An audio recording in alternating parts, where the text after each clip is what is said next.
This week on the Absolute Talk Show. You wash it in the washing machine. Made in Germany. You know the Germans always make good stuff. You can cut it in half. Use one as a bath mat. He said, yeah, I want to see it. So, this week of Nature is Metal, we have a duck that made it into the military. And received I believe it was a Medal of Honor. No. For killing a enemy rooster of Japanese descent. Eels have a secondary jaw inside of their mouth. It looks like a fucking xenomorph. Just like from Alien. Yeah, it looks like a xenomorph from Alien. Yep. Oh my god. Yep. So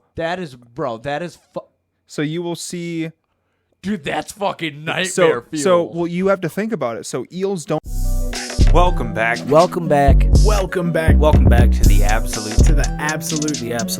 Absolute Talk Show. Welcome back, everybody, to yet another episode of the Absolute Talk Show. It's your boy Peej here with Ian. Oh, there was a hair in my mouth. Sorry. Oh, what the fuck? I interrupted the intro right away. Sorry. Okay. Goddamn, son. Sorry, bro. Off to a strong start this morning. Dude, it was a big fucking hair, dude. It was a really big hair. It's just fucking... I went to take a drink. It just went right down my throat. And I'm like, oh, good. Is this... Okay. All right. Right down your throat. Shut up, you sexual motherfucker. Anyway. Ian, how are you, buddy? It's been like 2 weeks since we did an episode. So yeah. Well, I tried to do an episode last week. Yeah, okay, so I wasn't even here, but please tell me what happened. Yeah, so it was just Jake and I, and there was a storm going on. It wasn't even a bad storm at all. But the power ended up going out. It flicked out and back on for just a moment. But it erased everything. We had an hour and a half. That's all it takes. And it deleted it all. And I was just like, great. That's exactly what I wanted to see. That's literally all it takes. Yeah. So good. I look at Jake and I'm like, well, it's all gone. And he just goes, I'm going to go home. Wow. And I was just like, I don't even blame you. Yeah, no, I don't blame him at all. I'm saying wow to the situation. I was like, dude, I'm kind of wanting to go to bed now. All right. A little bit over this. Yeah, good night. This is fucking stupid. Yeah, that's fucking funny as fuck. Because our other thought, too, was what? Do we keep going and hope the power doesn't go out again? No. Exactly. No. You call it a day. Exactly. You grab your bindle and walk into the sunset. Yeah. Yeah. Yeah, you leave with whatever dignity there is. Yeah, which is not much at that point. Not a lot. But you'll take it. When you had an hour and a half of useless conversation. Well, see, but here's the thing, right? Is the whole reason we do this podcast is because half the conversations we have with each other, this is just what our whole friendship has been. Oh, yeah. Just for the first however long. We just didn't record it. We were just we'd sit in a fucking room and be like, so how do you shave your nuts? Right? And then we would go on an hour-long conversation. And then it just disappeared into nothingness. Yeah, 100%. And then you and I were talking about it. We're like, dude, we should just record this. This is oh, yeah. I think this is funny. It's they're quality, and that's how we got here. So at least you got to still have one of those good old-fashioned conversations with Jake. But oh, yeah. It sucks that it got erased. Yep, that's lame. I mean, it's not the first time that some shits like that has happened, but it is it is the first time in a while, and we've not been able to be consistent with releasing lately due to multiple issues. Yeah, so. Dude, do you remember that time that we tried to record an episode and my mic was off the whole time? Dude, I will never forget that day. Dude, it made me so fucking mad, dude. Dude, it was so funny because at the end you went and you were looking at the tracks and we were 1, 2, 3 tracks and there was 4 though. There was 4, but one of the mics was recording twice. Yeah, and yours wasn't recording at all. Yeah, well, and the funniest part is you were literally Ian, your mic wasn't on. And Jake and Brent both lost it. Like, they just started crying, laughing. Dude, yeah. And I was like, dude, fuck you guys. I was like, what the fuck, dude? So disrespectful. It was funny, though. Yeah, Bro, we have so many issues trying to make shit happen sometimes. I think we're navigating in a positive direction. But That's very true. But in the beginning, it was very like... You like be like, all right, guys, we're gonna do the podcast, and then people would show up without their fucking mic, and we're like, brother, we're like, you literally forgot how to podcast. You forgot how it works. You're doing it wrong. Anyway, You forgot how. dude, literally, like it was like you'd be like, there was one time I forgot my headphones. I remember that. Oh, yeah. It's like Luckily, headphones is something we can work around. for sure. But I like, oh god, excuse me. I like being able to hear myself just because then I can be like, oh, good, I sound stupid. Or I can be like, oh, good, I don't sound stupid. You know, it's a good gauge. But I get that. anyway, how was your week, bud? Dude, my week was emotional as shit, if I'm going to be honest. Bro, you and I are about to have a good conversation because so was mine. My week sucked dick. My week was the equivalent to getting punched in your urethra with a fucking ice pick on repeat. It was god awful. It was, oh my god. Anyway, please tell me about your week. Well, in particular, it's one thing in particular. Thursday, I met up with my dad for the first time in 9 months, ever since he got out of jail. So it's had a true heart-to-heart conversation with him and let out everything that's been needed to be said for the last who knows how long. Nice. So it was Emotional. a very emotional time, a good release point, and a good start over. It was like an emotional nut. You know what I mean? It was. It was an emotional orgasm. It had to happen. Yeah. Yeah. 100%. Yeah, it's starting to feel a little heavy in the sack. And dude, that night, I hadn't slept so good, and I hadn't slept that good in years. Oh, you just you were like, Dude, literally, I passed out cold. he just fucking went 99. Oh, dude. Out cold. Like 9 hours. Slept through the night completely for the first time in like a year plus. You're a savage. That's awesome. Yeah. So I was like, weight lifted. So Yeah. it was good. Nice. Yeah. Nice. Mine was also emotional, but not in that way. Okay. Yeah. Tell me about it. Well, there are certain things I'm going to leave out because I think that I'll tell you just, between the bros, but some stuff I'm going to leave off the podcast. Sorry for my viewers. If you're really my friend, I'll tell you, elsewhere, but I'm not going to release it here. Yeah,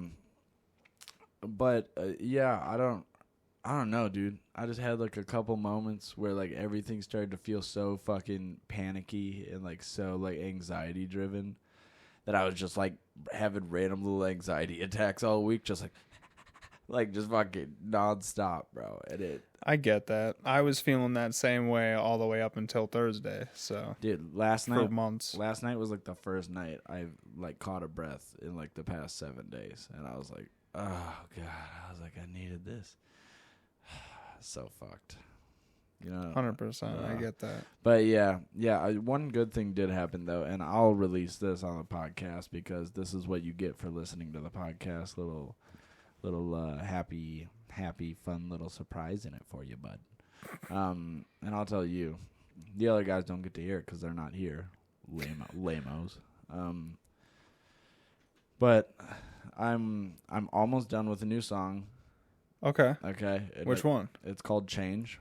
Okay. I think you mentioned that one to me. Dude, it turned out way better than I thought it was. Yeah? Yeah. Okay, because like I originally had written it like about just like changing in general. And then I recorded the hook, and then the more I thought about it, I was like, yo, this isn't quite right. You know, I'm like, I don't know. I got to be more specific with it. And I took it to Ave, and I played it for her, and she was like, oh, like, you know, a female vocalist would sound good on this too. And I was like, oh, yeah?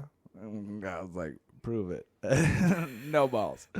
And so it evolved into a totally different song, but it's like one of my favorite songs I've ever recorded because the whole song is like Ave and I singing to each other, like having a conversation. Dude, it turned out awesome.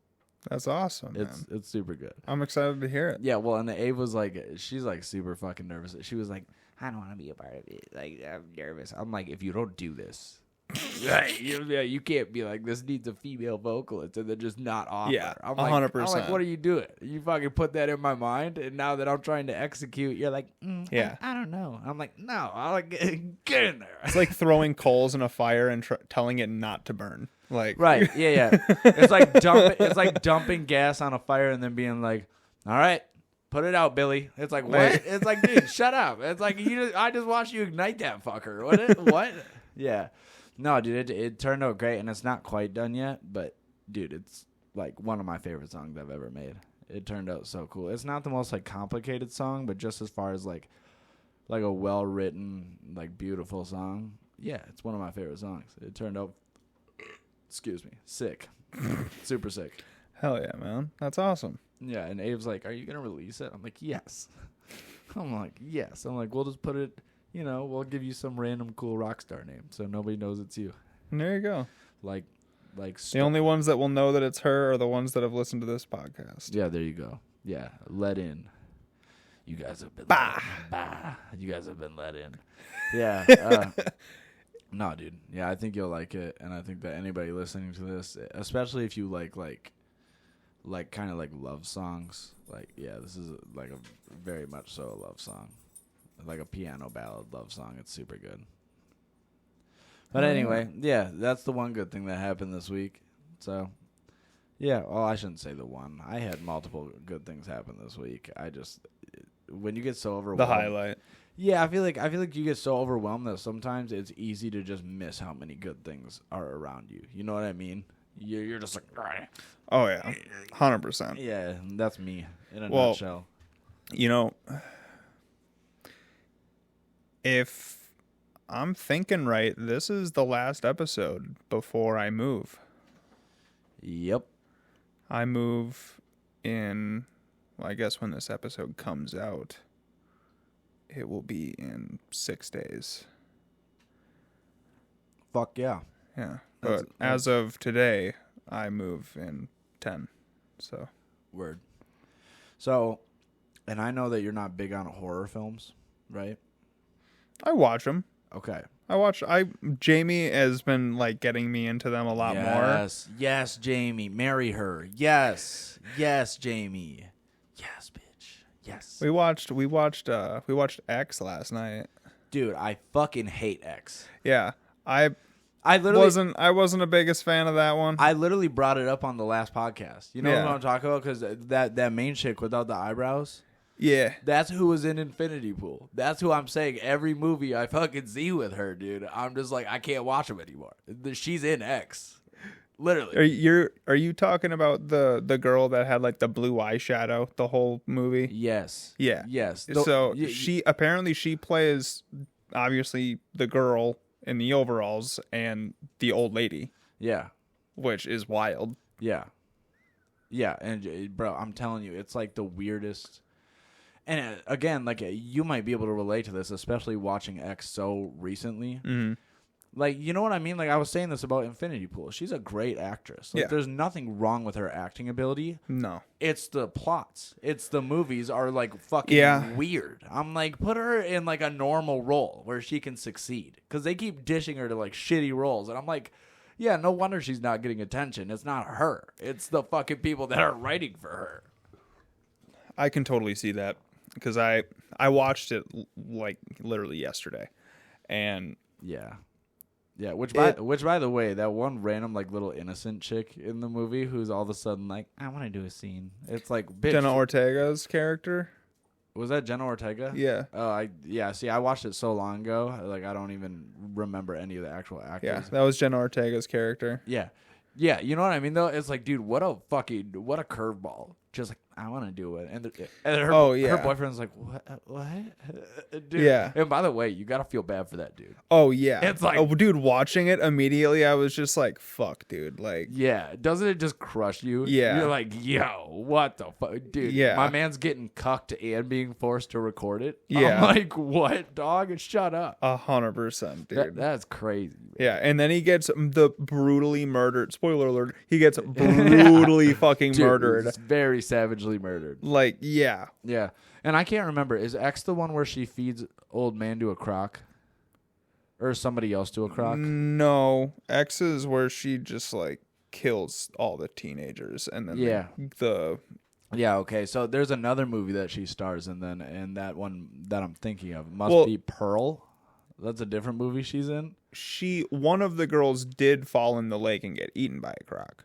But oh, maybe that's what it is. Yeah. Okay, yeah. Yeah, but no, and there was something about X. Like, honestly, between the three of those movies, between X, Pearl, and Infinity Pool, X was the best. So if you didn't like it, do not watch Pearl or Infinity Pool, bro. It fucking, oh, man. Infinity Pool is by far the worst. Well, see, the thing is, too, is like when I watched X, I immediately went into it. Like, as soon as the movie ended, I was like, that was the worst horror movie I've ever seen. Oh, bro. Because, like the fact that they classified it as a horror film immediately made me go, what? Because it really wasn't that fucking scary. No. It was kind of psychological, maybe. It was more of like a weak slasher. Yeah. You know what I mean? Like, yeah. It wasn't even that gory. Like, like a little bit. There were moments. Yeah. You know, that one scene where RJ gets stabbed in the neck like 18 times. Right. That's the goriest part. RJ's the sad boyfriend, right? Yep. Okay. Yeah. Yeah. And it's like, yeah, I just remember watching that and kind of like walking away like, man, like it's not the worst movie I've ever seen, but I've also seen a fuck ton of horror movies too. Yeah. So I've seen some really bad ones, but also like it certainly was not the best. Like no, like far from it. Like, ugh. And I mean, I will say, making a movie about movie making in itself though is expensive to do. So. Like, it's expensive. With that being said, they did do a good job on that front. I think, but the nice thing that I'll say about that movie is I liked the creativity. I liked the I liked the idea that they came up with, but they did not execute it in a way where it was like I'd watch that. Yeah, movie. I feel like there was a lot of suspense and horror, like jump scares and all that shit that could have been there that just wasn't. Right. Because I feel like there was one time maybe that I like actually got like jump scared, and like the whole rest of the film I was just kind of like, yeah, okay, so they're just kind of killing everybody. All right, like, yeah. Well, and so that movie. Yeah, I'm with you. I'm happy you watched that, by the way. Cool. That's interesting. But dude, Jamie was actually like poking me about watching that movie for the last week. So really? Yeah. Why did she want to watch it so bad? I don't know. I think that just she kept on stuff about it. Probably. I think it might have been partially about the people that were in it too. Oh, okay. Because fucking what's his goddamn name, isn't it? Kid Cudi. Oh, yeah. Yeah. Oh, yeah, dude. Oh, my God. I didn't even fucking put 2 and 2 together, bro. Yeah. Oh, my God. Is that bad? I'm like no, you know what I mean, dude? Like I'm super into music, and I really like Kid Cudi. And it's like, I should know that. Oh, man. I let you down, Cudi. I'm sorry, dog. That's fucked up, man. That's fucked up, man. Damn. Oh, I'm a little disappointed in myself. All right, well, on a switching note, but kind of on the same area, I actually have a recommendation for you and Jamie. This is, granted, you have to be open to reading subtitles, right? Which is we're subtitle people, so good. Me fucking too. Okay, I don't mind them. The thing is this isn't normal subtitles. This is 100% different language. You lost Jamie. Shut up. Jamie, like hard refuses to watch anything that's in a different language usually. Then I'm telling you right now. What movie? It's not a movie. It's a show. Is it Squid Game? No. Okay. I've never seen Squid Game. I have. Squid Game is in an entirely different language. Yeah, I figured. But yeah. Still fire though. Yeah. I heard it was great. I'm one of those guys who I'm too stubborn. I know you know this about me. I refuse to watch anything that's like currently like at the top. Yeah. Like if I get to it early before everybody else is, I'll watch it. Or if I get to it like way later, like years later, then I'll watch it. But if it's at like the peak of popularity, see, I watched Squid Game right when it started to die down, but right before the Squid Game challenge came out. Sure. So and I caught this show that just came out kind of on the up climb because I'm just starting to hear things about it now. But like, what's it called? It's called Parasite. Why do I feel like I've heard of that? Dude, this show, so we just finished the last episode last night. This show is fucking amazing. It's so good. The writing, undeniably great. The acting, the character development, just the whole plot in general, the actual monsters, the actual parasites in the show, like all of it is so fucking cool and it's so interesting. It basically what it is, and I'm not gonna spoil it. Oh yeah, I know you heard that shit too. No, I'm not gonna spoil it, but I'll give you I'll kind of give you the overall plot. It basically is about a group of organisms, parasites that fall from outer space. They land on Earth and they get inside people's brains and they take them over completely, and like their fucking heads like unfold and they turn into like these wild ass tentacle monsters and they just fucking shred people. It's fucking insane. Wild. It's very wild. But the main chick is kind of like a mutant. And I'm not going to explain why because it's part of the story, but she's like half human, half parasite. Got it. And it's stupid good. It's a really good show. And even like even the parasite that lives within the main character, like you eventually get to the point where you kind of like the parasite too. You're like, this is crazy. This is weird as shit. Like it's very cool character development. Would recommend. Hell yeah. Yeah, they're like 6 episodes, I think an hour each. Fucking awesome, dude. We finished it last night and I looked at Ave and I was like, this was awesome. I was like, this was fucking sick.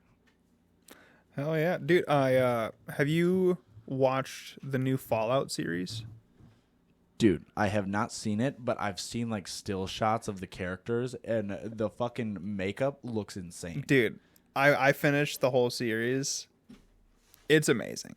Is it? It's amazing. Dude, yeah, I might have to watch it. I highly recommend you watch it. Hell yeah. As a true sci-fi fanatic, watch Fallout. Well, bro, if you're a sci-fi fanatic, I'm telling you, bro, Parasite is up there. Because it kind of dips into that realm of like alien beings and like, bro, it's fucking sick. Well, dude, actually, so I don't know if it's available on discount on all consoles, but they have the Fallout games on a discount on PlayStation right now. So I got the 2 most recent Fallout games. One of them was like on sale for $5, and then the other one's on sale for like $8. Bro, playing the fuck out of them. Really? Oh yeah. Hell yeah. Been playing the fuck out of them. That's what the fuck is up, bro. Dude, I remember I played like the first or second one years ago. Yeah, I know. But it was at a friend's house, and I know Dalton right now is playing Fallout 76. Yep, I got 76 and I got 4. Yeah, well, and yeah, I know. So I'm playing 4 right now, and I'm waiting on 76. He was telling me, like, and I haven't played them too much. You know, a little bit, not a ton though. Everything I hear about the Fallout games, like I've heard that there have been some bad ones, but I hear overall, like the story and like everything that they put together is fucking awesome. Mm-hmm. Yeah, and I know that it's one of the most popular gaming franchises out. So obviously they did something right. So, dude, it's a pretty fucking awesome game. The one thing that I really love about it though is that like when it comes to like items and shit in the world, like not necessarily shit that's like openly laying on the table, but stuff. Talking about the show or the game? The game. Okay. So like when it comes to things that would be considered like a chest or whatever, something that would hold an item for you, nine times out of 10 they are like randomized items, so it's not always going to be the same item. So if you die and you go back to that chest, it might not be the same item. It might be the same item but 3 more. It might be a different item but worse. You never know what you're going to get. And I think that's a really fun aspect that a lot of games don't really have anymore, is that everything is a lot more just set. You find this in this place. You find this in this place. You know what I mean? Yeah. Yeah, no, that's nice, because finding the same shit over and over, it's like, all right, well, why don't you just kick me in the balls? Yeah. Tell me that you're going to hit me again in 5 minutes, and then I'm supposed to act shocked where you hit me in the fucking nuts again. Yeah. It's like, come on, man. Yeah, it's like, the definition of insanity, right? Like, yeah, right. Exactly. Exactly, bro. You're expecting something different. I would not do that, brother. That's a bad move. You know what I thought? I was thinking about this recently, and I'm like, what would make a great movie? Like, and I think that they did like an anime, and I don't know how popular it was. I never watched it, but if they made a movie like this, I would definitely watch it. And if they turned it into a series, I would definitely watch it. Dead Space would be fucking sick, bro. never seen it. So Dead Space is like a game. Oh, it is a game. Yeah, it was an Xbox Never game. played it. Dude, it's so fun. Well, and I used to watch my cousin Logan play it, and it's cool. Like, you have like different guns. Like, one of them I think is called a Ripper, and it's got like lasers that like rotate back and forth, and you can fucking chop like the aliens' limbs off, because that's how you kill them. Like, it's sick, dude. If they ever made a movie like that, fucking pull up that meme. Take my money. Like, literally, that's fucking me right there, dude. I would go see it, dude. I think that one would be super cool. But yeah, Dead Space, I would recommend that one too. It was a 360 game, but I think you can still get it on One and PS5. You should definitely go get it. It's fucking awesome. Okay. So, did you hear about the guy that set himself on fire outside of like the Trump trial? How long ago was this? Because this was like yesterday or 2 days ago. Nope, did not. Yeah, this was a couple of days ago. I know a couple months ago there was a military vet that did it. And I don't know if it was at the Trump location or somewhere else. It might have been in front of the White House. I don't know. But it was, fucked up. Yeah, this was like right down the road from the Trump trial. It was like right next to it, basically. The trial? Is Trump on trial right now for that shit? I guess that's what all of the articles about it are saying. So, well, and I knew that he was gonna be on trial eventually. I guess I'm actively trying to go out of my way to not watch the news right now, because I don't need any more help being sad about life, okay? And the more I stare at the news and it's like, fucking 3,000 people were blown up today. I'm like, dude, fuck off. I'm like, can we not, a third of them were children. It's like, dude, come on, man. Yeah, so man set himself on fire outside the courthouse where Trump is on trial and dies of his injuries. So, did the gas and everything? Dude, CNN was fucking recording this man on fire. Yeah, that's politics, bro. Yeah. Like, I saw the video of CNN recording it mere feet away from him. Yeah. Recording it, watching him burn to death. Yeah, well... And narrating it. Yeah, that's the thing, dude, is like... That's what happened a couple of months ago. I saw the video of that veteran doing it, too, and I was just like, yo, man. I'm like, y'all just stood there and watched this dude shower himself in fucking gasoline and light himself up, and nobody did shit? Like, you guys are fucking... The fact that you could record the whole thing and do nothing about it is insane to me. Yeah. I'm like, what are you talking about? Yeah, the man was in Collect Pond Park around 1:30 p.m. Friday when he took out pamphlets espousing conspiracy theories, tossed them around, then doused himself in an accelerant and set himself on fire. Officials and witnesses said a large number of police officers were nearby when it happened. Some officers and bystanders rushed to the aid of the man, who was hospitalized in critical condition at the time. He did die, obviously, but Okay. And I don't know if it specifies this, but I want to throw this out there. The fact that it said conspiracy theories, he just threw a bunch of papers around. Dude, I want to know what was on those papers, bro. well, dude, he tweeted the pamphlet right before he died too. Like the pamphlet that was right next to him when he died, he tweeted a photo of it right before he died. Yikes, bro. Yeah. Yikes. So that's some pretty wild shit, some pretty deep shit, but Yeah, what the fuck is that, bro? That's fucking depressing as fuck. Holy shit. yeah, I'd fucking say. All right, yo, I want to throw a couple would you rathers at you. Oh, you got some would you rathers for me, dude? I'm always down for one of those. Dude, would you rathers are like the greatest form of They're also a very good candy. would you rather? Yeah. Isn't that a now and later? That's what I meant. Dude, it's really funny that I fucking knew what you were talking about, though. That's the funniest part. Oh, man. No way, dude. Oh, my God. Dude, that's going to live rent-free in my head forever. Thank you for that, Peej. That's fucking hilarious, dude. All right. Dude, that's really fucking funny. Oh, my God. Don't you mean a now and later? Yeah.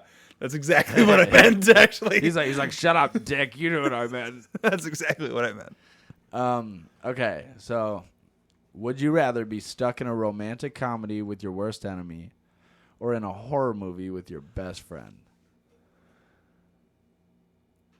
This one for me is like a no-brainer because I love horror movies. So I'm like, I know which one I'd be. Give it to me again. Would you rather be stuck in a romantic comedy with your worst enemy or in a horror movie with your best friend? Horror movie with my best friend. Yeah.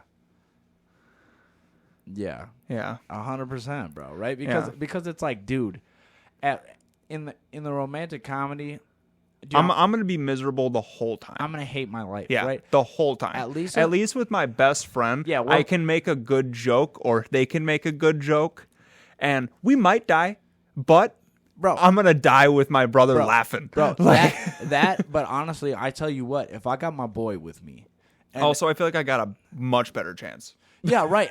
That's what I'm saying, bro. Is like if I got my boy with me and somebody's trying to murder us, I would much rather take my chances with my homie, fuck it up some random big, Yeah. inbred motherfucker out in the middle of nowhere with a 100%. hacksaw, dude. I'll yeah. take my chances. Hell yeah, dude. You're not gonna lock me into society with a fucking bitch. I'm not doing that, dude. What the fuck? No way, dude. Okay, right?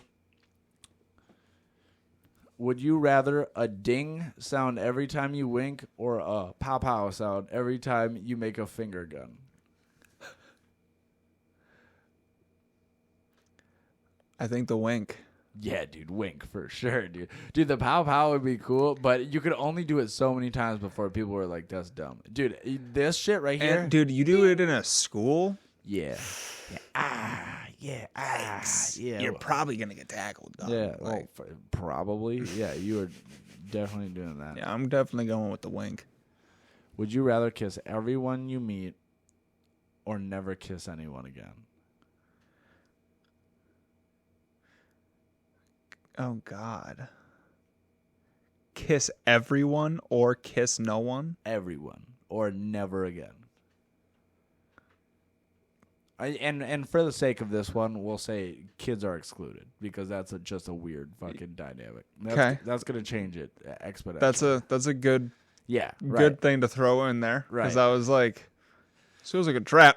Yeah, this is a trap. The fucking FBI breaks down the door. Get him. You heard it. He's hesitating.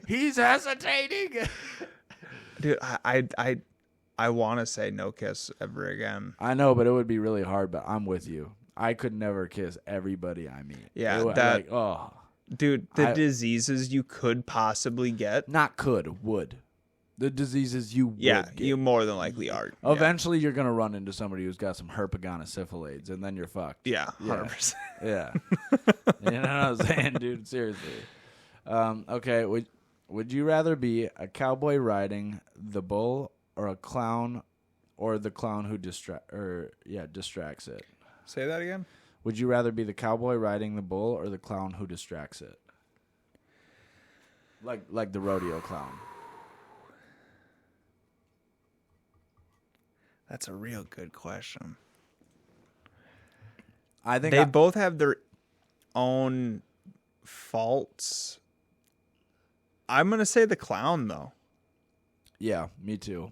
Because, dude, there's something about being locked into one of those beasts. Yeah, being locked in that cage, just waiting for it to bust out of there, dude. And then, oh, God. And then when it does, it's just you against gravity. Yeah, it's you against gravity. Dude, there have been people that have done bull riding and that have died because of whiplash on the bull. Well, dude, Abe's stepbrother, Chandler, so my future brother-in-law, he rides a bull. That's nuts. And I've seen pictures of him. I've literally seen pictures of him with like the helmet on, the bull riding helmet, and then a bull just standing on his face, like with the mask and everything. Jesus. Like it wasn't on his bare face, but still, it's like, yo, shut the. And he's broken bones. Like that's a gnarly fucking deal, dude. No way. God.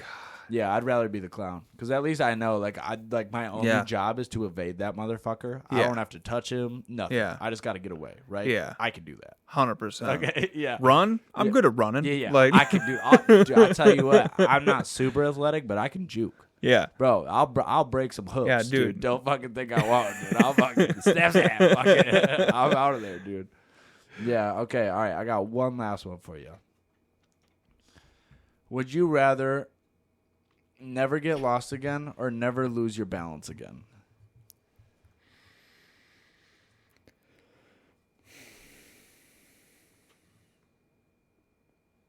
Never lose your balance. That's much more useful when you're older. Hell yeah. No, I agree with you. Especially, dude. Because, like, if I'm going to be honest, the amount of times that I get lost on a regular basis is none. Basically, dog, we have GPSs. Exactly. If this is still a question to you, like, you're a fucking asshole. Well, yeah, not to mention is like the only way that I'm going to get lost is if I'm very far from home, which very regularly does not happen. Yeah, I mean, don't get me wrong. I have moments where I'm in very, very unfamiliar territory, but it's seldom. It's not like I just fucking every weekend I'm like, all right, time to go tour the country. Like, no, I don't fucking do that. The amount of times I almost trip and smash my face against the bottom of the stairs. There you go. Plenty. I'm clumsy, okay? I would much rather never lose my balance again. 100%. All right. Well, yeah, that's what I have for Would You Rathers. Okay. All right, I liked that. Some interesting ones. Yeah. I'd like to do it with the other guys here, too, because I have a fuck ton more. I hope that you keep bringing some. I love Would You Rather questions, dude. Right. They're getting good ones though is difficult. Yeah. Oh yeah. Yeah. Actually, hang on. I think I had one more in here. If you want to hear it, I think I got one. All right, hit me with it if you got it. I got one more here. Let me find it here.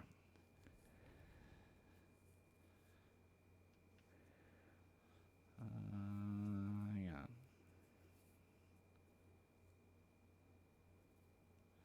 Ooh. Okay, this is a good one. Yeah, okay, this is a good one. Would you rather have to always say everything that pops into your head or never be able to say what you feel?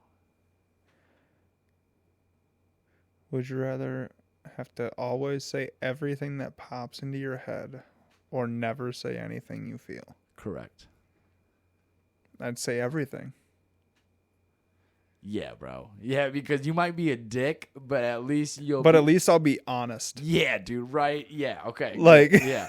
Yeah, dude, because like, if I'm going to be honest, dude, that's kind of me now. Like, I'm not, like, that harsh, but I can be. Like, That's not me, bro. I'm a steel cage. I lock that shit up, dog. See, I can be pretty blunt. I can be, but you really got to piss me off. And I know that you've seen me do it. Like, I have my moments where you'll be like somebody will set me off. He'll be like, oh, yeah, motherfucker. And then I just tee off. Yeah. But for the most part, I'm relatively like, I'm pretty quiet, dude.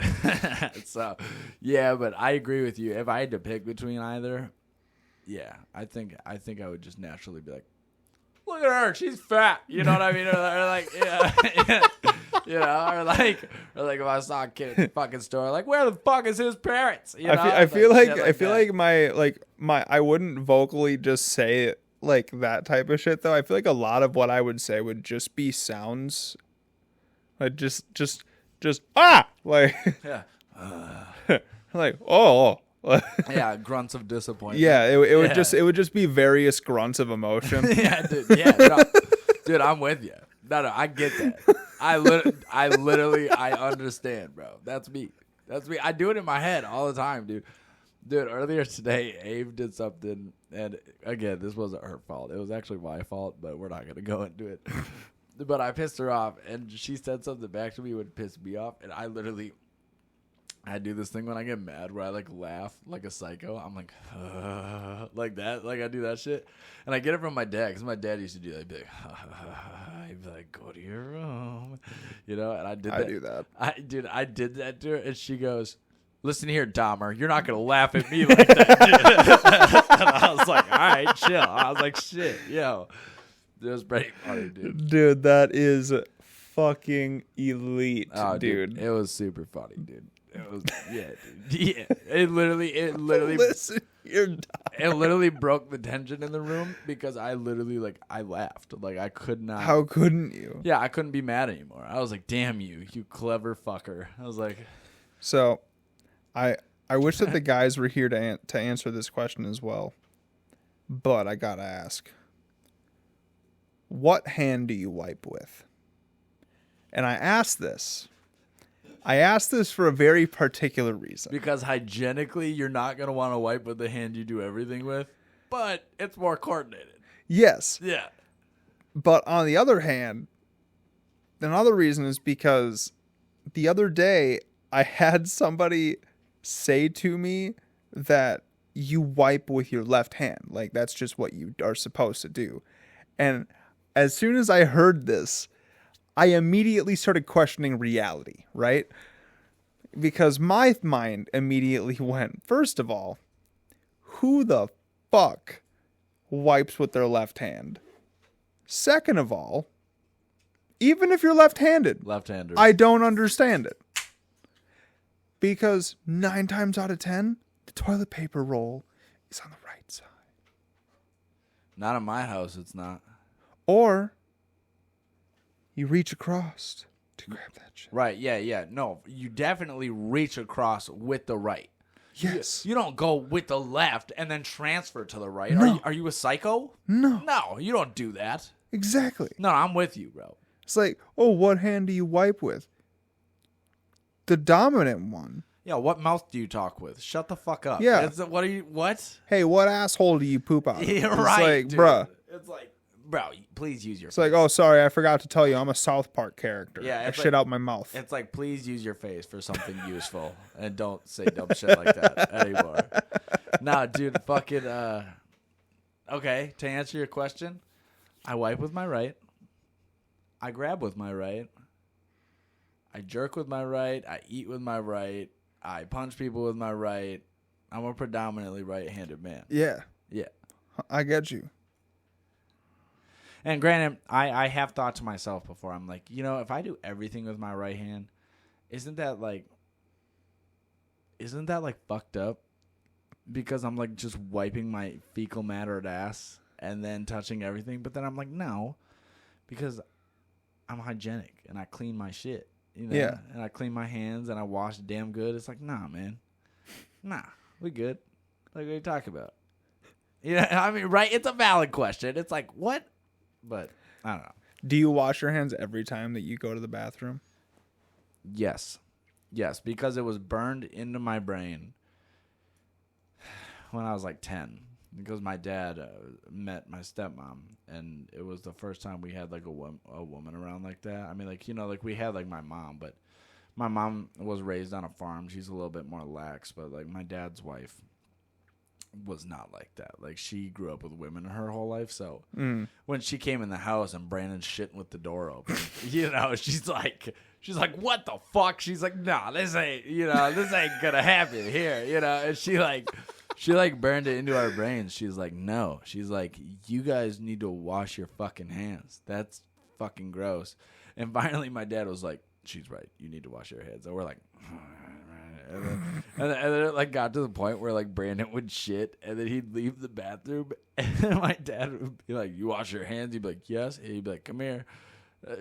My dad would smell his hands to see if he could smell soap, and obviously the gross thing about that is if it isn't soap, you just smelled shit. Like. You're right, dude. You're just wafting shit hands, dude. I'm like, yo, that's not the way to check, man. See, no, the way to check is to look at Brandon and be like, lick your hands.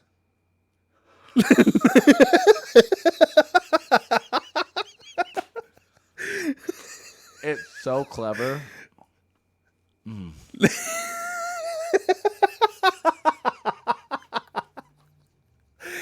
Dude, you'll self-police washing your hands real fucking quick if someone tells you to do that, bro. Dude, it's so clever and so maniacal. You could definitely get somebody to just wash their hands. You'd be like, yeah, lick your hand, dog. He'll be like, all right, I'll go wash. Yeah, so I do. Like, it was burned into our brains. It was like, yo, like, I don't care if you're peeing, if you're pooping. Yeah. You're washing. Do you? I'll say this. If I'm taking a shit, yes, I wash my hands. That is happening. I know a lot of guys where when they pee, they're like, I don't need to. I don't when I pee sometimes, and that's only if it's at a urinal and I didn't have to touch anything.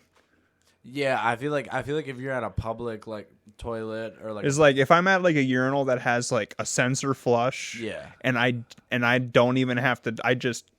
Let's be real. Most men don't even have to like unzip or anything. They just kind of like pull out, you know, let it drop out, do the thing and tuck it back in, you know? Yeah. Don't really actually have to do any grabbing. Yeah. Us lucky ones don't have to grab anything and aim it, you know? It just kind of, it flows that way. We just let it hang, you know? Yeah. The unlucky ones, they really have to direct it. The unlucky ones have to point it down because it's got a little bit of a prop up. A little bit of a perk.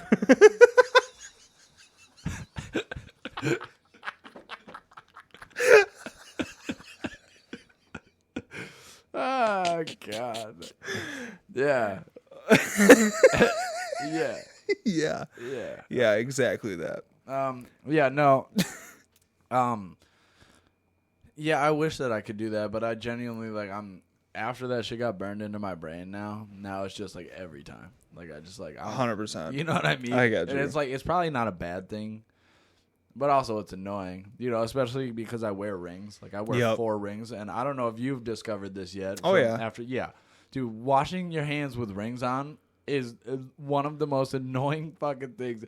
I take them off every time because when water and soap gets under there and they spin for the next 30 minutes, you're like, oh my God, will you fucking just dry off? Fuck. Oh. Yeah, or then you're just like, all right, I need like a half a roll of paper towels to dry out my rings and my fingers. Yeah, hey, does anybody have what's that? Yo, what? Holy fuck, dude, I'm having a flashback here.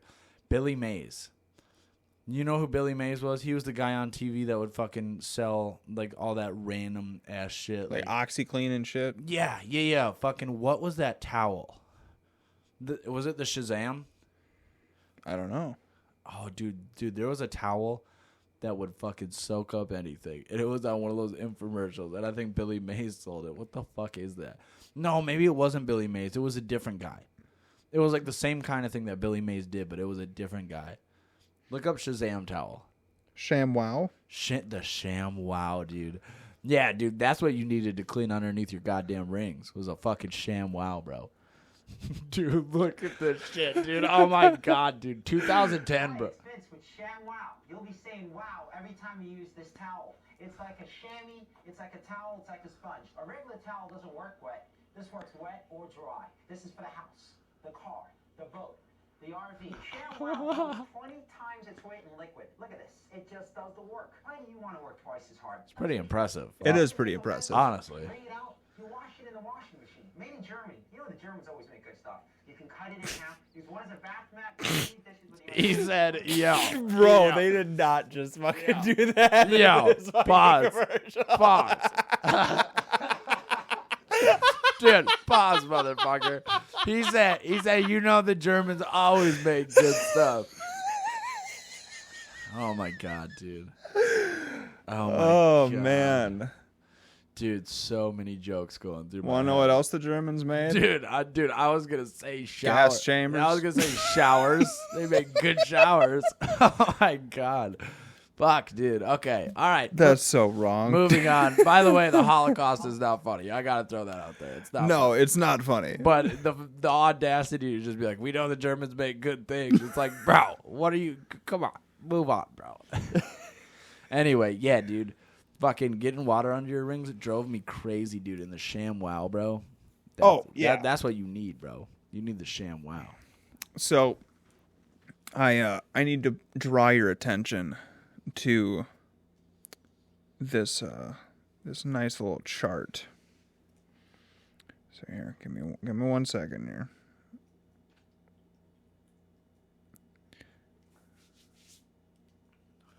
Oh my god, dude. You know what else the Germans made good?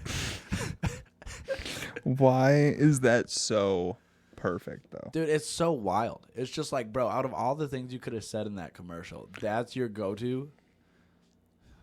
Jeez, man. So, Oh, dude, I've seen this, bro, and this is fucking hilarious, dude. so dude, I think we brought this up once before, but if we didn't, regardless. We've talked about it, but this is a literal graph. Yeah. And this really shows. So this is a map of the United States. Dude, there's like 2 states there that Yeah. are fucked, bro. And we're one of them, bro. Yeah.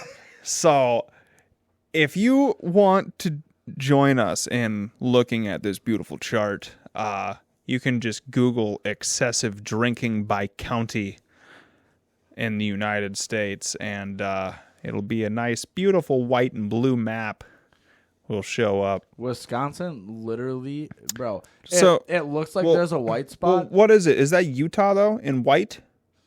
I think that's Utah. Yeah, I think so. Dude, you know what's fucking funny? Are they dry or what?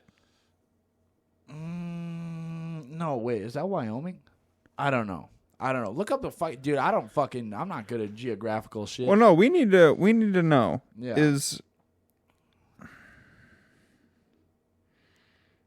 Why don't you look up a map of the United States first? We can identify what it is. Is that? It is Utah. Is it? Yeah. Utah, dry state. Utah is not a dry state, but it does have some strict and complex alcohol laws.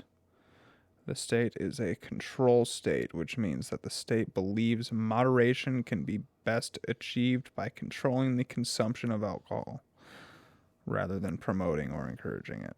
Okay, got it. Can't So- relate. Can't relate. Yeah, Wait. so We put beer in our dip. so bro. if you're from Wisconsin, do not go to Utah because yeah. on the other end of this fucking chart is the lovely state of Wisconsin, and it is completely blue. Like dark blue. Like, dude, it's almost Yeah. black. It's like dark navy Yeah. blue. Well, and if you zoom in on Wisconsin, there's a little white speck, right? So you would think, Yeah. oh wow, there's one county that doesn't drink at all. Nope, that's a Wrong. lake. That's a lake. Yep. That's a lake. We fucking dude. We Yep. across the board, we are the champions at bad choices. Yeah. Yeah, 100%. And if you even look too, most of the surrounding counties are also dark blue that are not from our state. Yeah. No. It's yeah. We have a sickness. Yeah. And it spreads. It fucking does, dude. Swear. Dude, it's crazy, bro. That's insane. Well, dude, and that's the thing is like when I see photos and videos of people online being like, oh, people like, oh, we can outdrink you. And then like it'll immediately be like people from Wisconsin. Yeah, right. And it's like, dude, that's not a fucking joke. Dude, no. Dude, and my favorite videos are the ones online of people getting so hammered that they act like idiots, right? Drinking is a sport and a pastime here, okay? Right. Like And a future. 100%. Yeah, well, and the thing is like, if you didn't have to be 21 to drink, there would 100% be professional sports for drinking. yeah, here. Yeah. Yeah, oh yeah. Well, and what's really funny, bro, is like I'll see like these viral videos of people from like California or like, you know, different states or whatever getting sloshed, and then they act like fucking idiots. And they fucking run around, they like super lightweights. You know, and I'm like, bro, I've only encountered a couple of those motherfuckers in my entire life because I'm just surrounded by pros. You know what I mean, dude? I've seen people fucking put down like 24 packs and then just like run a marathon. And I'm like, what the fuck, bro? So if you didn't think that Wisconsin was fucking insane, Green Bay Packer fans drank London dry a couple of years back. Was that when Green Bay went to went across the pond to play? Yeah. Well, and yeah, that's Green Bay Packer fans hosted their final pep rally at Belushi's Bar in London, England, which is known as Packers Everywhere. The neighborhood and bar are happy to have the NFL games twice a year and have added 18 tables to the beer garden, specifically for the NFL. Yeah, if I were you, I'd just open up a whole new fucking building. But right, you know, buy the place next door. Yeah. Yeah, dude, it's insane, bro. It's insane. It's literally like, it's more rare to encounter somebody here who doesn't drink than fucking like anything. Factual. It's so weird. And like, the thing is, there are so many people where it's like drinking a case, and by a case, we're talking like at least a 12 pack. When you say a case, it's at least 12. Yeah, we're talking 12 beers minimum. The average Wisconsinite can drink that in a day. Easy. Oh, dude, I'm not kidding, bro. Like, it was last year when I was drinking a bit more, and I've slowed down significantly since then. Mm-hmm. Last year when I was drinking quite a bit more, dude, I got to the point where I could down like 10 beers in a night and then be like, oh, wow, look at that. I'm almost out. You know? Yeah. And like, that's what I realized. I'm like, yo. Yeah. I'm like, and still feel sober. Right. Yeah. Well, not even like sober, but like, a light buzz. Like totally cognitive. Yeah. Like I'm not too fucked. Like I could have a conversation. I could go for a walk. Like, that's when I was like, all right. I'm like, I got it. Whatever Wisconsin's got in their veins, bro, I got it. And I gotta chill. 100%. I'm like, this is a lot. Yeah. If you thought that Wisconsin fucked around and was joking about their drinking, we don't. All right. No. It's all true. No, and believe it or not, I know that we make it sound like we're proud of it. I'm not particularly proud of it. Yeah, it's not very. It shouldn't really be something to be proud of. No, however, social norm has made it that way though, because people are like, I can outdrink you, and it's like, first off, buddy, no, you can't. Shut up. Second off, the only thing that makes it a true brag is the fact that we can hold our alcohol. That's the only thing that makes it a brag. Is that if we drink with an average person from basically anywhere else, we are not going to get sloshed. Yeah, like if I go to California and I crush 5 bears, right? Yeah. Like I might have a buzz. Yeah, right? everybody else is going to be like hammed. Like laying on the concrete. Yeah, a car taxi. Yeah. Like fucking, you know. Yeah, 100%. Yeah, dude. Yeah, dude, that's so funny. I saw that map recently, and I was wondering if somebody was gonna bring that shit up. Like, yeah, that's fucking funny as fuck, dude. It's well, that's us, beer and cheese. Yeah, what do you say we take a break and we'll be right back, huh? All right, we're back. So, buddy, I got some some questions about convicts for you. Dude, I come prepared. I'm fucking ready. I am ready. I'm ready. There's only 2 kinds of predators out here. Alligators and guys like Jinxie. Dude, he's like the most quotable person on the internet, bro. All right. Yo, this looks like a white trash Nick Jonas. It really does. Dude, so much, bro. Really does. Oh my gosh. All right. He beat the fuck out of his girlfriend. No. He raped somebody. No. He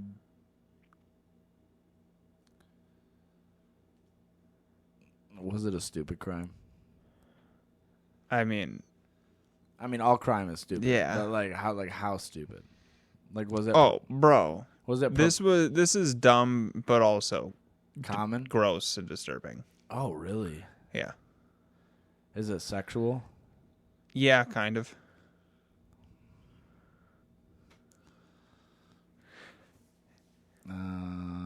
One more guess for it. I'm gonna say he was jerking off watching something. No. Okay. This man was arrested for peeping. Yes, the classic piece of shit that we all know. Dude, who peeps? Honestly, if you can't see some titties voluntarily, then you just don't get to see titties. There is a video of it, and we won't play it on here, obviously. Oh my god, it was at an elementary school? No, he worked at one. Oh, that's fucking worse though. That's weird. But he got, like, everywhere that he was associated with immediately fired him as soon as this got out. Number 1. Number 2, this happened at a Target. And he was following a woman around, and the woman was like could sense that there was something off with this guy. Yeah, she pulled his she pulled her phone out and set it up in her shopping cart. Oh, bless me. And like acted like she was looking the other way at something, and caught him. Like, there was a girl that was wearing a skirt that was like crouched down on the ground looking at a movie or something. A different girl? Yeah. Like, not her? Yeah. Okay. And this woman got on video this guy crouching down with his phone in his hand and like putting it under her skirt and taking photos. Yo. Got the whole thing on video. Man. That's really fucked up. Yeah. Dude, and also, like, I want to throw this out there. Like, if you're that desperate to see a naked woman, just watch porn, bro. Honestly, though. What, like, dog. It's like you're going to go through that much trouble for a picture? And honestly, you can Google a picture, bro. Like, what the fuck? Well, and I've said this, bro. Like I don't watch porn anymore. I don't have a need to or a want to, right? But like, if you're that desperate, if you're that lonely, you can't see chicks naked, bro, the fucking Pornhub is your best friend, dog. It will save you, bro, from being in jail. Just, what are you doing? Yeah, exactly. What the fuck are you doing? 100%. Yeah, what a creep. What a fucking, how old is he? Did it say? He is like 22, 23, I think. Oh, yeah. Wow, yeah. Yuck, bro. Yeah, I can't find how old he is. Bro, that's yuck, dude. But yeah, somebody should punch him in the fucking face. Oh, I'm sure he's getting the shit kicked out of him as fucking in jail, 100%. Yeah, you definitely don't get to just do that. That's really out of pocket. Oh, yeah. All right, let me find the other one here. Hi, Svenny boy. Hello. Our podcast doggo's back. Hello, sweet boy. Never left. Sweet boy. All right, see if I can't. I like the way he looks at me. He looks at me like, "Hi, Uncle Ian. How are you?" You know what I mean? I'm like, "What's up? What's up, little homie? You're very cute. You're shedding right now, so I can't really hug you the way that I normally do. But, you know what? Fuck it. Before we leave, I'll give you a hug. It's okay. It's okay. I'll sacrifice some clean clothing for you, my boy. By the way, not to call my shit out, you like my fucking outfit today? Dude, yeah. It's a pretty spiffy. The cashmere pants and the... Yeah, well, I got some light blue corduroys on, which are fucking... Corduroys. Yeah. I always say cashmere instead of corduroy. That's casual. Every time. They're both dank, so, you know. Yeah, I got some light blue corduroys on, and then I have my pink long sleeve Adventure Time shirt on. And if you don't like Adventure Time, you can go fuck yourself. Okay? And we can have that Go fuck conversation. yourself. How about you go fuck yourself? No, dude, you know what makes Adventure Time such a great show? Is the fact that it was made for, like, younger people, but there's also, like, some seriously heavy life lessons in that show. And it's awesome. It's, like, one of the best shows of all time. So, this question's about convicts is a twofer. Oh. Bless you, Sven. So it's a mom and daughter. No? No. Are they coworkers? I don't think... They're friends. They're associated with each other. Okay. They killed somebody. Okay. I don't think they killed They definitely them. assaulted somebody. Yeah, they tortured. Ooh. They tortured their daughter. Oh. Their daughter together? Let's see. Momfluencer Ruby Frank. Oh, Ruby. I've heard about her. Okay, so I don't even know what happened in this story. I haven't really read into it a lot. Right? Doesn't she have like multiple kids? Yeah. Yeah. Okay. Yeah, but she apparently went online and like made a big deal and was like bragging about how she tortures her kids. The former vlogger who pleaded guilty to abusing 2 of her children detailed in handwritten journal entries how she carried out some of the abuse. In copies of the entries, which were released by the Washington County Attorney's Office on Friday, the Utah mother of 6, I didn't know she had 6 kids, Jesus, Yeah, she had a lot of kids. described several incidents of abuse inflicted on 2 of her children, whose names were redacted and replaced with R and E by authorities. In one entry from July 11, 2023, the disgraced momfluencer wrote that it was a, quote, big day for evil. Frank, who once ran the popular YouTube channel 8 Passengers, then went on to describe an incident where she held her hands over her son's nose and mouth while holding him underwater. In an entry for the following day, Frank described how she cut off her daughter's hair and doused her with water in the dog wash as punishment for wanting to break a 2-day fast she had forced her to do. So, forced her kids to not eat for 2 days and then assaulted them when they said that they didn't want to do that.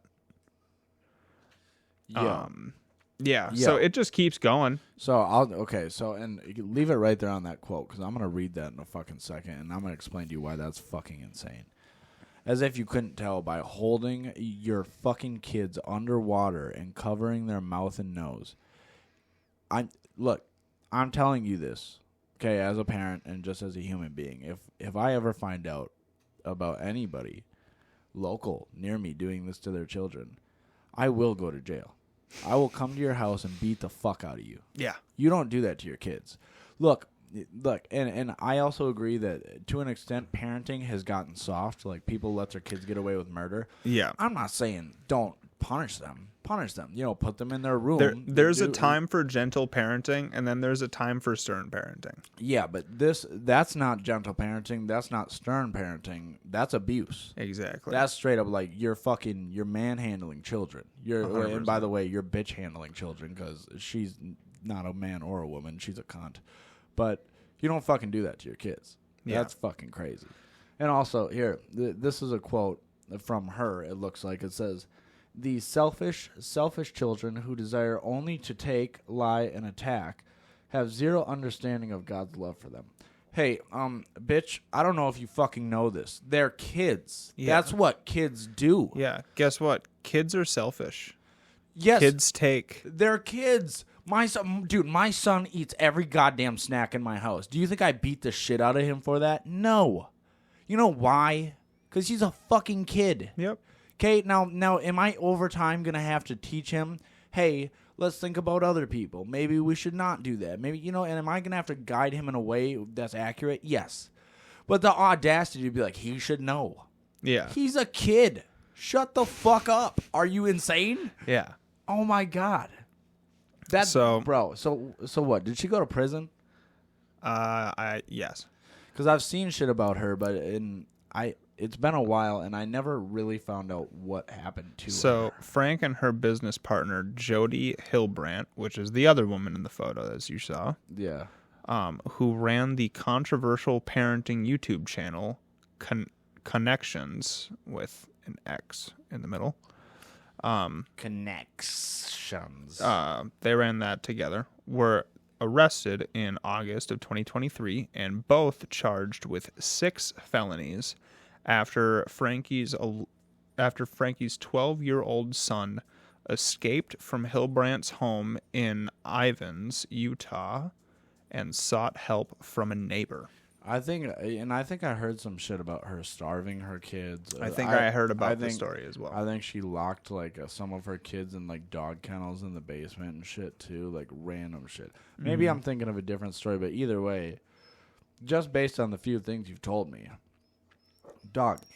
They were each sentenced to up to 30 years in prison for their crimes. Good, motherfucker. Good. You don't fucking... What the fuck, man? 100%. I mean, dude. Look, I understand being a stern parent, but that is not stern parenting. That's not stern parenting. That's literal abuse. You get to a point where it's just like when I need to be stern with Cass, you know what I do? I put him in his room. And I leave him in there for 20 minutes or whatever, and I'm like, all right, man, think about what you're doing right now, because you're not, I would never, and I mean this, never in my entire fucking life would I even imagine plugging his nose, covering his mouth, and shoving him underwater. Yeah. That is the most psycho bitch shit I've ever fucking heard. If you do that to your kids, you should never have kids. Yeah. You're what the fuck? It's like even if you wanted to try to be like, oh, I was teaching them how to swim. It's like, bitch, if they can't go underwater and do it them damn self. I'll tell you what. The fuck? I tell you what, if she did that to her kid too, that kid's probably going to be terrified of swimming. 100%. That kid's not going to want to go underwater. They're going to be horrified. Well, yeah, that right there is pretty much how all fears of swimming start. It starts out with a terrible beginning introduction to swimming. Yeah, well, and Cass wasn't a big fan of swimming for a while, and we had some family members of mine who are older, and they were like, just throw him in. And on the one hand, I kind of see their point. It's like, he'll figure it out, but it's also like, I don't want to traumatize him. Yeah. I'll walk him in there, and I'll let him do it on his own terms, because I don't want to terrify him out of learning that. Yeah. That's an important skill. He needs to know how to swim. You know what I mean? And I'm like, what the fuck is she doing? This bitch over here. I've never understood the sink or swim method. Well, and I will say this: the family members that gave me that advice, they are great parents. I know they are. They raised their kids great. Their kids turned out great. They're good parents. But it's just I don't have that in me. Instead of forcing my child to do something, I'm the kind of parent where I will work with you and I will help you achieve that in your own time. But I'm not going to force you to do it because I'm impatient. Yeah. That's not, in my mind, that's not a good parenting move. Exactly. Not to mention is there's also swim classes. Like, Right. Yeah. like- yeah. No, there's plenty of ways to like do it the right way. Yeah, you don't need to literally send him to the fishes. Like, You don't. Yeah. He's sleeping with the fishes. Fucking like a mob boss, bro. Yeah. Fucking sitting up on your throne. Dude. Yeah, Just watching your Jesus. child fucking drown in a pool, dude. You're like, oh, that's fine. That's crazy, bro. Yeah, dude. Fuck her. Fuck that Ruby bitch. I've seen her. 100%. Yeah, I've seen her around, but that bitch and whoever that stupid other bitch there were. Yeah, fuck them. Jody Hilbrand. Yeah, so what did she do exactly? Was she like a part of that too? Yeah, they were doing it together. Oh, so Jody did it to her kids too. I believe so, yes. Yo. They were both charged with the same crime. So, Yeah, well. Yeah, fuck them both. I So- hope those kids grow up to be absolute monsters as far as like size and just units and super successful. I hope that they get like a ton of money, and I hope that they beat the fuck out of her someday when she gets out of prison. You know, I know that they shouldn't do that because then they're gonna go to prison, but I hope they do, and I hope they get away with it. Dude, fuck her, man. Jeez, so I need to ask you a question. I'm here for it. This is probably going to be one of my favorite episodes of Nature is Metal, because nature is truly fucking metal this Dude, week, boys. I love this segment so much, dude. Bring it on. I want to see it. So, this week of Nature is Metal, we have a duck that made it into the military. And received I believe it was a Medal of Honor No. for killing a enemy rooster of Japanese descent. You're fucking lying. I am not lying to you. Prove it.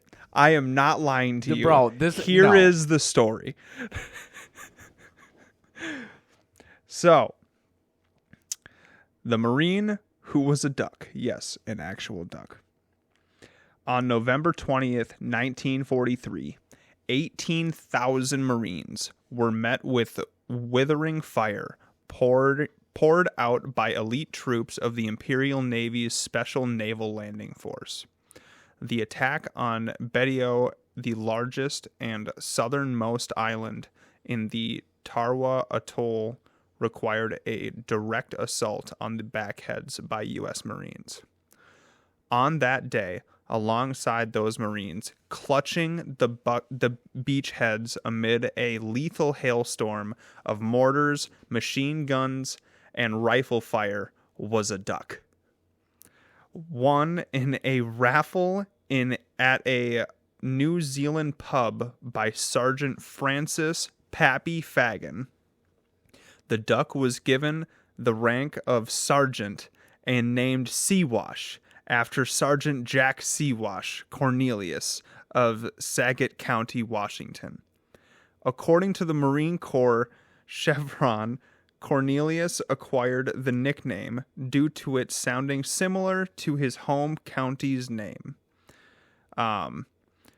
Becoming the 2nd Marine Division's unofficial mascot, the duck followed Fagan everywhere he went, developing a penchant for guzzling beer just like her owner. What a savage. This is already the greatest story I've ever fucking heard. Keep going. Yeah, this is amazing. Seawash just can't pass up a free drink. Fagan told the Pittsburgh Post-Gazette in 1944, a long one and a short one is her limit, but she doesn't know it. She won't touch draft beer though, and it's got to be warm beer, the way it was in New Zealand. While the devil duck was beloved by her men, it was her actions on Tarawa on the second day of the invasion that cemented her place in the Marine Corps lore. By the end of the first day, the Marines had a tenuous hold on all 3 landing zones, designated Red 1, Red 2, and Red 3. From this precarious position, General Julian Smith radioed General Holland Smith mid-afternoon, stating, "Successful landings on beaches Red 2 and 3. Toehold on Red 1. The situation is in doubt. Corralled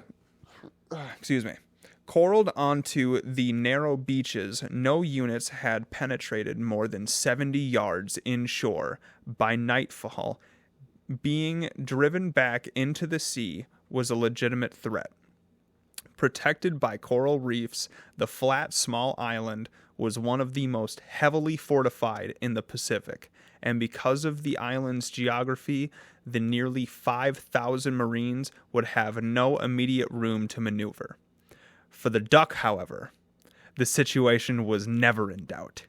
Channeling Colonel David Shoup report, casualties many, percentage of dead not known, combat efficiency, we are winning. The Duck reportedly locked eyes with a Japanese rooster and took the enemy encounter into her own webbed feet. The rooster didn't have a chance. Fagan later related to the St. Louis Post-Dispatch, Seawash whipped him and chased him 30 feet up the beach. While there was initial talk among Marines of rewarding the Duck with a Purple Heart, she was eventually cited for bravery. The Marines initially believed she was a he until the Duck began to lay eggs. For the courageous actions and wounds received on Tarawa in Gilbert Islands, November 1943, with utter disregard for his own personal safety, Seawash, upon reaching the beach without hesitation, engaged the enemy force in fierce combat, namely one rooster of Japanese ancestry, and though wounded on the head by repeated pecks, he soon routed the position. The citation read, he refused medical aid until all wounded members of his section had been taken care of. From there, the Duck served during the Battle of Saipan, this time from the safety of a destroyer and the Battle of Tinian. But the Marines couldn't keep a good Duck down, and at Tinian, the Duck hit the beach on D-Day and personally captured a tiny Jap duck. Time reported in 1944 after Tinian, however, the Duck's war was over. Upon returning home, the Devil Duck was given a hero's welcome before parting with Fagan to live out the rest of her days at a Chicago Lincoln Park Zoo. There she stayed until the hard-drinking girl passed away from liver disease in 1954.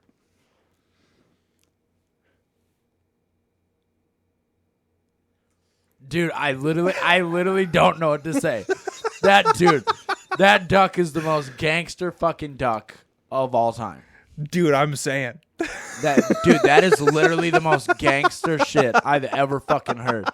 You're telling me that duck was at D-Day? Yes.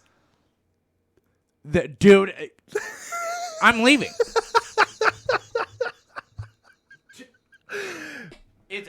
There was a duck that was awarded for bravery on the beaches during D-Day. Bro, I'm telling you this. Okay, that duck had to be brave. You know how I know?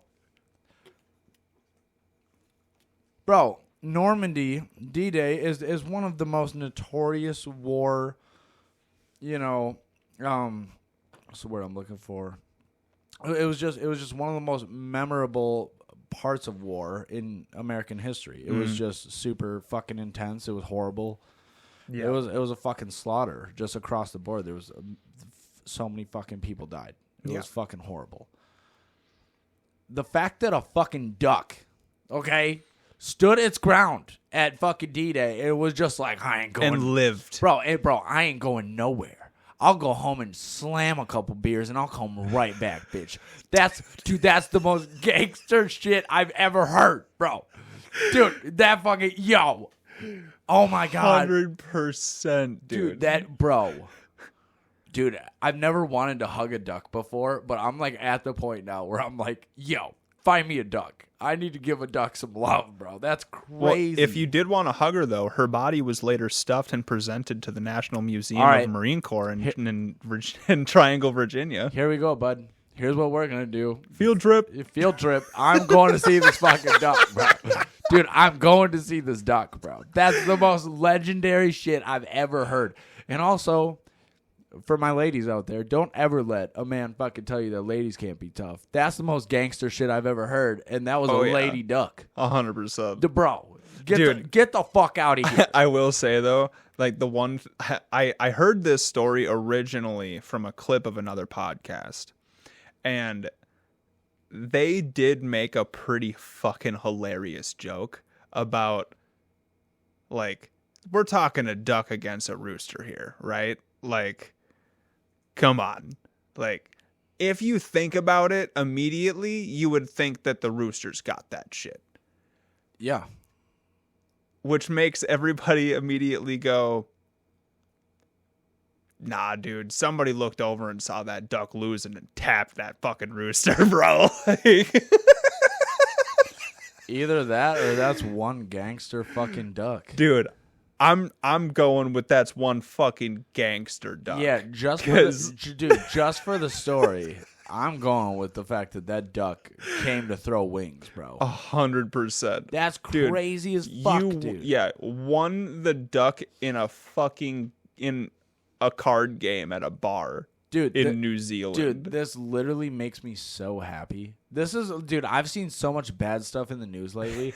This is one of those stories where, like, when I hear it, I'm like, fuck you guys. Oh, you guys don't stand a chance. Fuck that rooster. Okay, dude, we got a bad fucking duck on our side. The other question, though, crazy. is, like, what the fuck is a rooster of Japanese descent? Like... Probably just a rooster they brought with from Japan. Yeah, 100%. Yeah, I don't fucking know. But either way, dude, that's the most gangster shit I've ever fucking heard. What do they call her? Sea-wash? Yep. Bro, first off, that's a gangster nickname too. Just like, hey, let's Sea-wash in there. She'll fuck him up. Fucking just whack. Yeah, just fucking runs in there, bro, and strangling that fucking rooster with its webbed toes, like, die! Fucking, you know what I mean, dude? That's crazy. Just getting intense, bro. Dude, that is fucking, dude. I'm so happy you brought that story. That's a legendary fucking story, bro. Oh my god, how did you fucking hear about that, dude? My phone shows me the weirdest shit because of what I look for this podcast. Dude, now. It knows. It knows, dude. It's, my phone is just going, oh, you just want weird shit. I got you. Algorithm. Like, yeah. Algorithm. Basically. Yeah. Dude, that's fucking, oh my god, dude. That's so cool. Yeah. Sea-wash, the duck that was awarded for bravery. Dude, it literally makes me so fucking happy. So, dude, we're going there wherever this fucking museum is. We're gonna get hammered before we go, and I'm gonna stand there and I'm gonna talk to Sea-wash. And just be like, hey, I just want you to know, you're a fucking gangster. That's the craziest shit I've ever heard, bitch. So, buddy, I want you to pick something from what you see on the screen here, because I have a whole lot of shit that I want to talk about, but I can't get into all of it in one episode. Okay. So, all right, I'll let you choose. Oh, dude. So we're gonna talk about this. Here, hold up, right there. No, so we're gonna talk about this one right here because I've seen this one, and I actually know a little bit about this, so we can maybe talk about this. Jelly Roll is suing Jelly Roll. Okay, I was curious. Yeah. Okay, so I know that there's a band called Jelly Roll that I think they're from the 70s, maybe. Like, they're an older band. And they're a wedding band. Oh, okay. I didn't know that. But I know that they had gained popularity and they had, like, a bit of a following. Well, I think they're still doing shows and stuff, though. No, they are. Because the thing is like, they're suing Jelly Roll because every time somebody looks so dumb. Every time somebody looks up Jelly Roll, they don't fucking see the band. They see my man Jelly Roll. Which, by the way, honestly, like, look, I get that you were Jelly Roll first, but my man Jelly Roll has done so much for music, and honestly, I love. Also, dude, he's done more for shit than just for music, dude. He's also done a lot for like the drug community and like helping to turn that around. I love Jelly Roll. Jelly Roll is an amazing bro, guy. He's the man, bro. Dude, and I know everybody's heard the song by Jelly Roll. If you haven't, go listen to it. Jelly Roll has a song called Save Me. Dude, Amazing. That song hits so fucking deep, bro. Like, he's got... And Jelly Roll's cool because he's, like, part rapper, kind of country, though. Like, he has a very weird dynamic to him. Yo, just let him have it. He's got fucking a million times... Well, yeah, and the thing is, too, man. is, like... Dude, he's told the story of how he got the name Jelly Roll so many times. He got it from his mom. Like, No. the Jelly Roll is what his mom used to call him. I didn't know that, but I did know that like I've heard him talk about his mom. Yeah, And that was his nickname from his mom. man. Yeah, dude, if there's anybody like, and obviously I do music, we know this about me, but dude, if there's anybody, I mean, there's a couple people on that list, but he's one of them. Like, he's one of those dudes where, like, if I ever got a chance to pick who I could work with, do a collaboration with somebody, yo, I would go out of my way to work with Jelly Roll. I fucking love that dude. Dude, he's so legit, bro. He is an amazing artist. And honestly, for, like, you know, there's a lot of people who kind of shit on him for being, like, overweight or whatever, and I guess his wife or girlfriend, I don't know who it is. Wife. Is it his wife? Bunny. Yeah. Yeah, I mean, she's a dime piece, right? And everybody's like, oh, like, why are you even with that fat fucker? Like, I've seen comments and, like, nasty shit, and it's like, dude, he never lets that bother him. Like, his confidence level is always up. And I'm like, bro, you are so tough and so, like, emotionally ready for this shit. Like, I respect that dude so much. Have I'm you like, seen holy shit. any interviews with Bunny? Because I've seen... I saw one very recently, like a week or two ago. Was with Bunny on the Hey Man podcast. Yeah.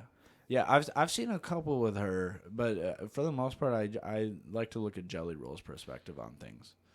You know, and not that hers isn't important. I just find Jelly Roll to be more intriguing. Her story is also fucking amazing, though. Oh, really? Mm-hmm. Was she a drug addict or something? She was into drugs and she had a terrible upbringing, and she was in the sex work industry for a long time, and a lot of other things.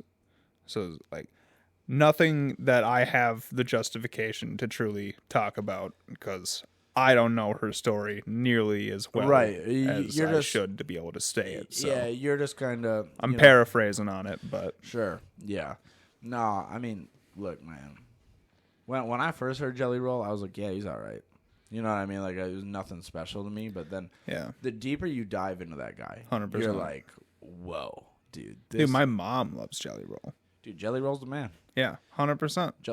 Jelly Roll's the man. Okay, here, I got it. What the fuck is an anglerfish? Oh, you know what an anglerfish is, dude. It's the thing with the light at the very front of it. Oh, yeah. Like from Finding Nemo. Yeah, dude, what? Yeah. Aren't they real deep, though? They're like deep. Yeah, in the they're sea. deep sea Yeah, creatures. that's why they have the light, though. Yeah. Weird, bro. I don't think I've ever seen a real one. Show me a real one.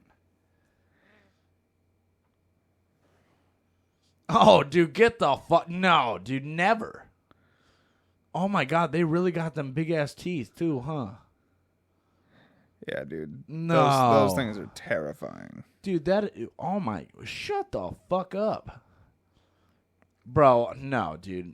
No.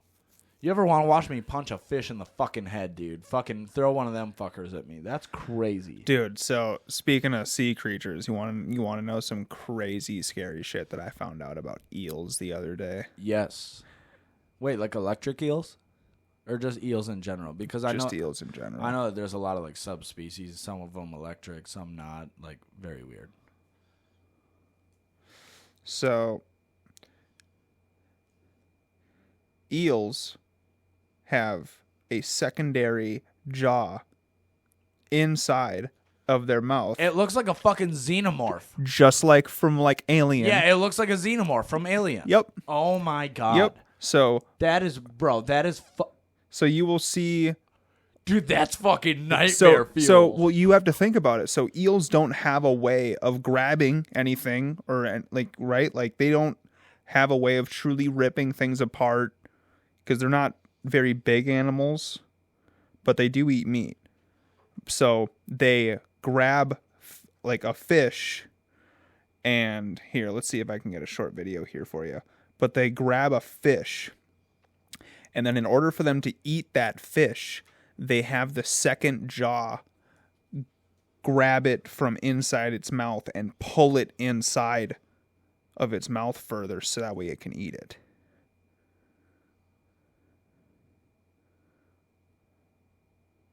I don't know if that one's even really showing. No, I saw the one angle. The one angle, yeah, because it went like this and it was hanging out of its mouth, and it didn't even like suck it in or anything. It just opened up its jaws, and it just, Yeah. dude, that's fucking that is nightmare fuel. Yeah. That's fucking terrifying. Yeah. So, for those that thought that aliens were not, because we brought this, we got to talk about this conspiracy again. We got to. A good while back, I think it was our last conspiracy theories episode, I talked about how I truly think that if aliens are here on Earth, they are in the Bermuda Triangle. Bro. Dude, don't even... Okay, pause. This conversation is about to go crazy. Because I love this kind of conversation. I don't know if they're in Bermuda. I don't know if they're so well disguised that they're just like cloning us and walking around, or if they're in Bermuda. Bermuda's an option. I'm not writing it off. Can I give you my reasons why? Yes, and then I want to talk to you about some shit. Okay. Okay. So first of all, there's been a lot of stuff going around online about things, unexplainable things underwater. You know, UAPs, all that.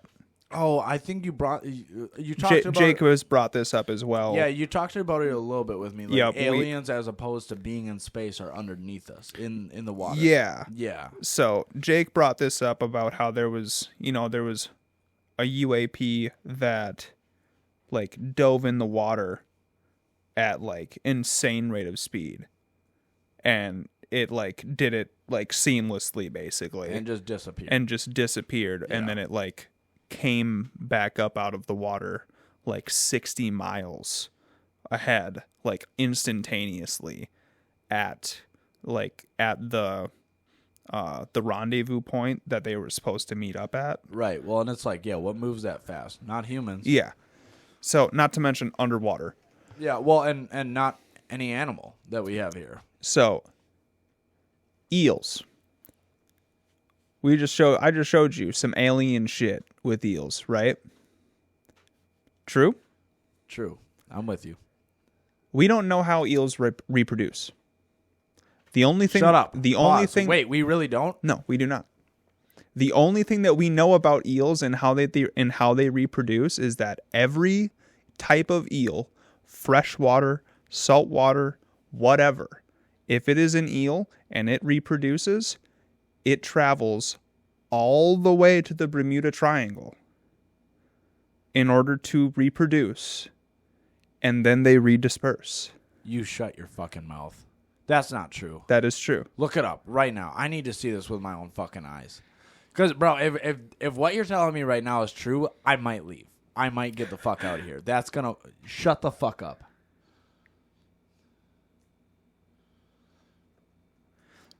Yes, eels in Europe and America are born in the Sargasso Sea, which is located in the Bermuda Triangle. Eels migrate thousands of kilometers across land and sea to get to the Sargasso Sea to spawn. Oh my god, Peej, holy fuck, bro, you just fucking pulled a Uno reverse on me. I'm totally with you. That's the craziest shit I've ever heard. Yo! Oh my god, dude, I'm never gonna look at eels the same again, bro. Oh my god. That's fucked. Oh my god. I'm so happy he's my side now. Oh my god, dude, it's all coming together, bro. And dude, I'm one of those guys who like doesn't believe in coincidences. Well, dude, when I brought this up before, I didn't even know that eels had two jaws. Bro, this is the most psycho shit I've ever fucking seen. This is honestly, like, this is groundbreaking shit. I'm not in any state of mind to really comprehend what the fuck's happening here. Oh my god. Eels. Just oh my dude. Eels. Dude, if I ever seen eel, bro, I'm stabbing that bitch. Get the fuck away from me, you weird motherfucker. And it's not because I don't want you to survive. It's just that You weird me out. There's a lot of weird coincidences about you and survival that are freaking me out, bro. That's fucking... Well, dude, so the other thing, too, is, like, the reason that we don't know how they reproduce is because they do it in the Bermuda Triangle. And we have never been able to get into the Bermuda Triangle and safely do any type of research. Dude, that's why it's called the Bermuda Triangle, is because it's where ships go to die. Plot twist. You know what's taking all the ships down in the Bermuda Triangle? Aliens. A giant fucking eel. A huge fucking alien eel. Bro, okay, dude, okay. This conversation needs to stop because this is blowing my mind a little bit. This is a lot, bro. This is a lot, dude. Oh my God. Bro, this is... Oh my fucking God. Oh my God, dude. I can't give any more of like a fucking like, I can't give any more of like a real reaction. This is as genuine as it gets. I'm aware. This is fucking crazy, bro. So this is my true theory. Peej, I'm fucking with you, dog. At first when you said it to me, I was like, you're dumb as fuck. And then you pull this up and I'm like, whoa, motherfucker, no. I'm like, yo, that's crazy. Dude, that's fucking crazy. All right, so let me say what I was going to say. Have you ever seen the Joe Rogan Experience episode where they had Bob Lazar on? I think I did, yeah. Bob Lazar is a guy who worked for Area 51 when he was younger, and he talks about how he used to take people that he knew out like into the desert, because I think it's in Nevada, right? Or whatever. I think Nevada. I think so. Okay, well, wherever it was desert-ish. Mm-hmm. And he would fucking take people out there, and he would have his friends and family fucking watch them test fly these UFO spacecrafts out there. Mm-hmm. And on the Joe Rogan Experience, he talks about how like they asked Bob Lazar and like another one of his guys to basically like reverse engineer like one of these things, like pull it all apart, find out what makes it tick. Bob Lazar talks about how they like the aircraft had its own gravity field. That's something that humans have never discovered. We have no knowledge of that. Yep. We've never been able to do it. There's so many different things like leading into like what makes he says or like the things that what he says like so believable. It's so wild. And it's just like, dog. Like, and if you haven't listened to that, I would strongly suggest you do. It's fucking incredible. And if Jake were here, he would also tell you to watch or listen to Weaponized. Yeah, I haven't heard or seen or... I've listened to quite a few episodes about it. It's pretty fucking insane. I would definitely recommend it. Yeah, Bob... Especially if you're into UFOs and UAPs or whatever you want to call it. Well, I know this. I know Bob Lazar is like, I don't know. Like, that's a guy who, like, had every reason to not say something. Yeah. And he still did. And it's just like, why would a guy put himself in jeopardy like that or voice his opinion if it wasn't true? Exactly. You know, I just have such a... And it's just like, yo, how crazy is that? And also, let's talk about this. What the fuck... On the one hand, I get it, right? Because on the one hand, I'm like, I see why the United States government wouldn't tell people that aliens are real. Or, like, why people in general don't want other people to know. Yeah. But at this point, more of the world believes in them than they don't. At this point, air it out, brother. Like, let's hear it. You know? I would rather know what the fuck's coming if it's coming than just let them show up here and mop us, bro. Like, you know, like, you gotta let us in. And granted, maybe they don't even want to mop us. Like, that's operating under the classic Hollywood mindset of, like, it's an invasion. Like, maybe that's not even what it is. Yeah, maybe just because that's what we've always been fed for years. Right, maybe it's something so beyond our comprehension that we can't even imagine maybe it is truly what a lot of people theorize is that, like, the aircrafts that we've been left are gifts. Well, and like some actually do believe that they are gifts for us to reverse engineer. Maybe. And that's not that far-fetched. Yeah. Like, there's a lot of people that would be like, that's stupid. Not really. Yeah. If those are, and, Bob Lazar even talks about the spacecraft that they had him working on. It was built for people like 4 foot tall.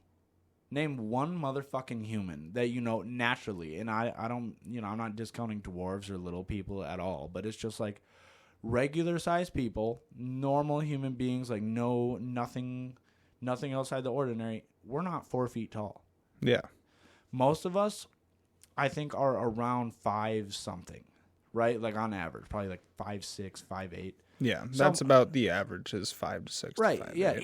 He describes this UFO as fucking just built for like 4 foot, 3 foot tall people, or like beings. Like, just that's not us. No, we didn't build that shit. Fuck it. What? And there's still people out there that are like, it's no real. It's like, well, and also, I want to throw this out there too. For whatever reason, there's a big conflict between religion and aliens, right? There's a lot of religious people who are like, well, if aliens are real, then God's not real. And it's like, well, that's not necessarily true.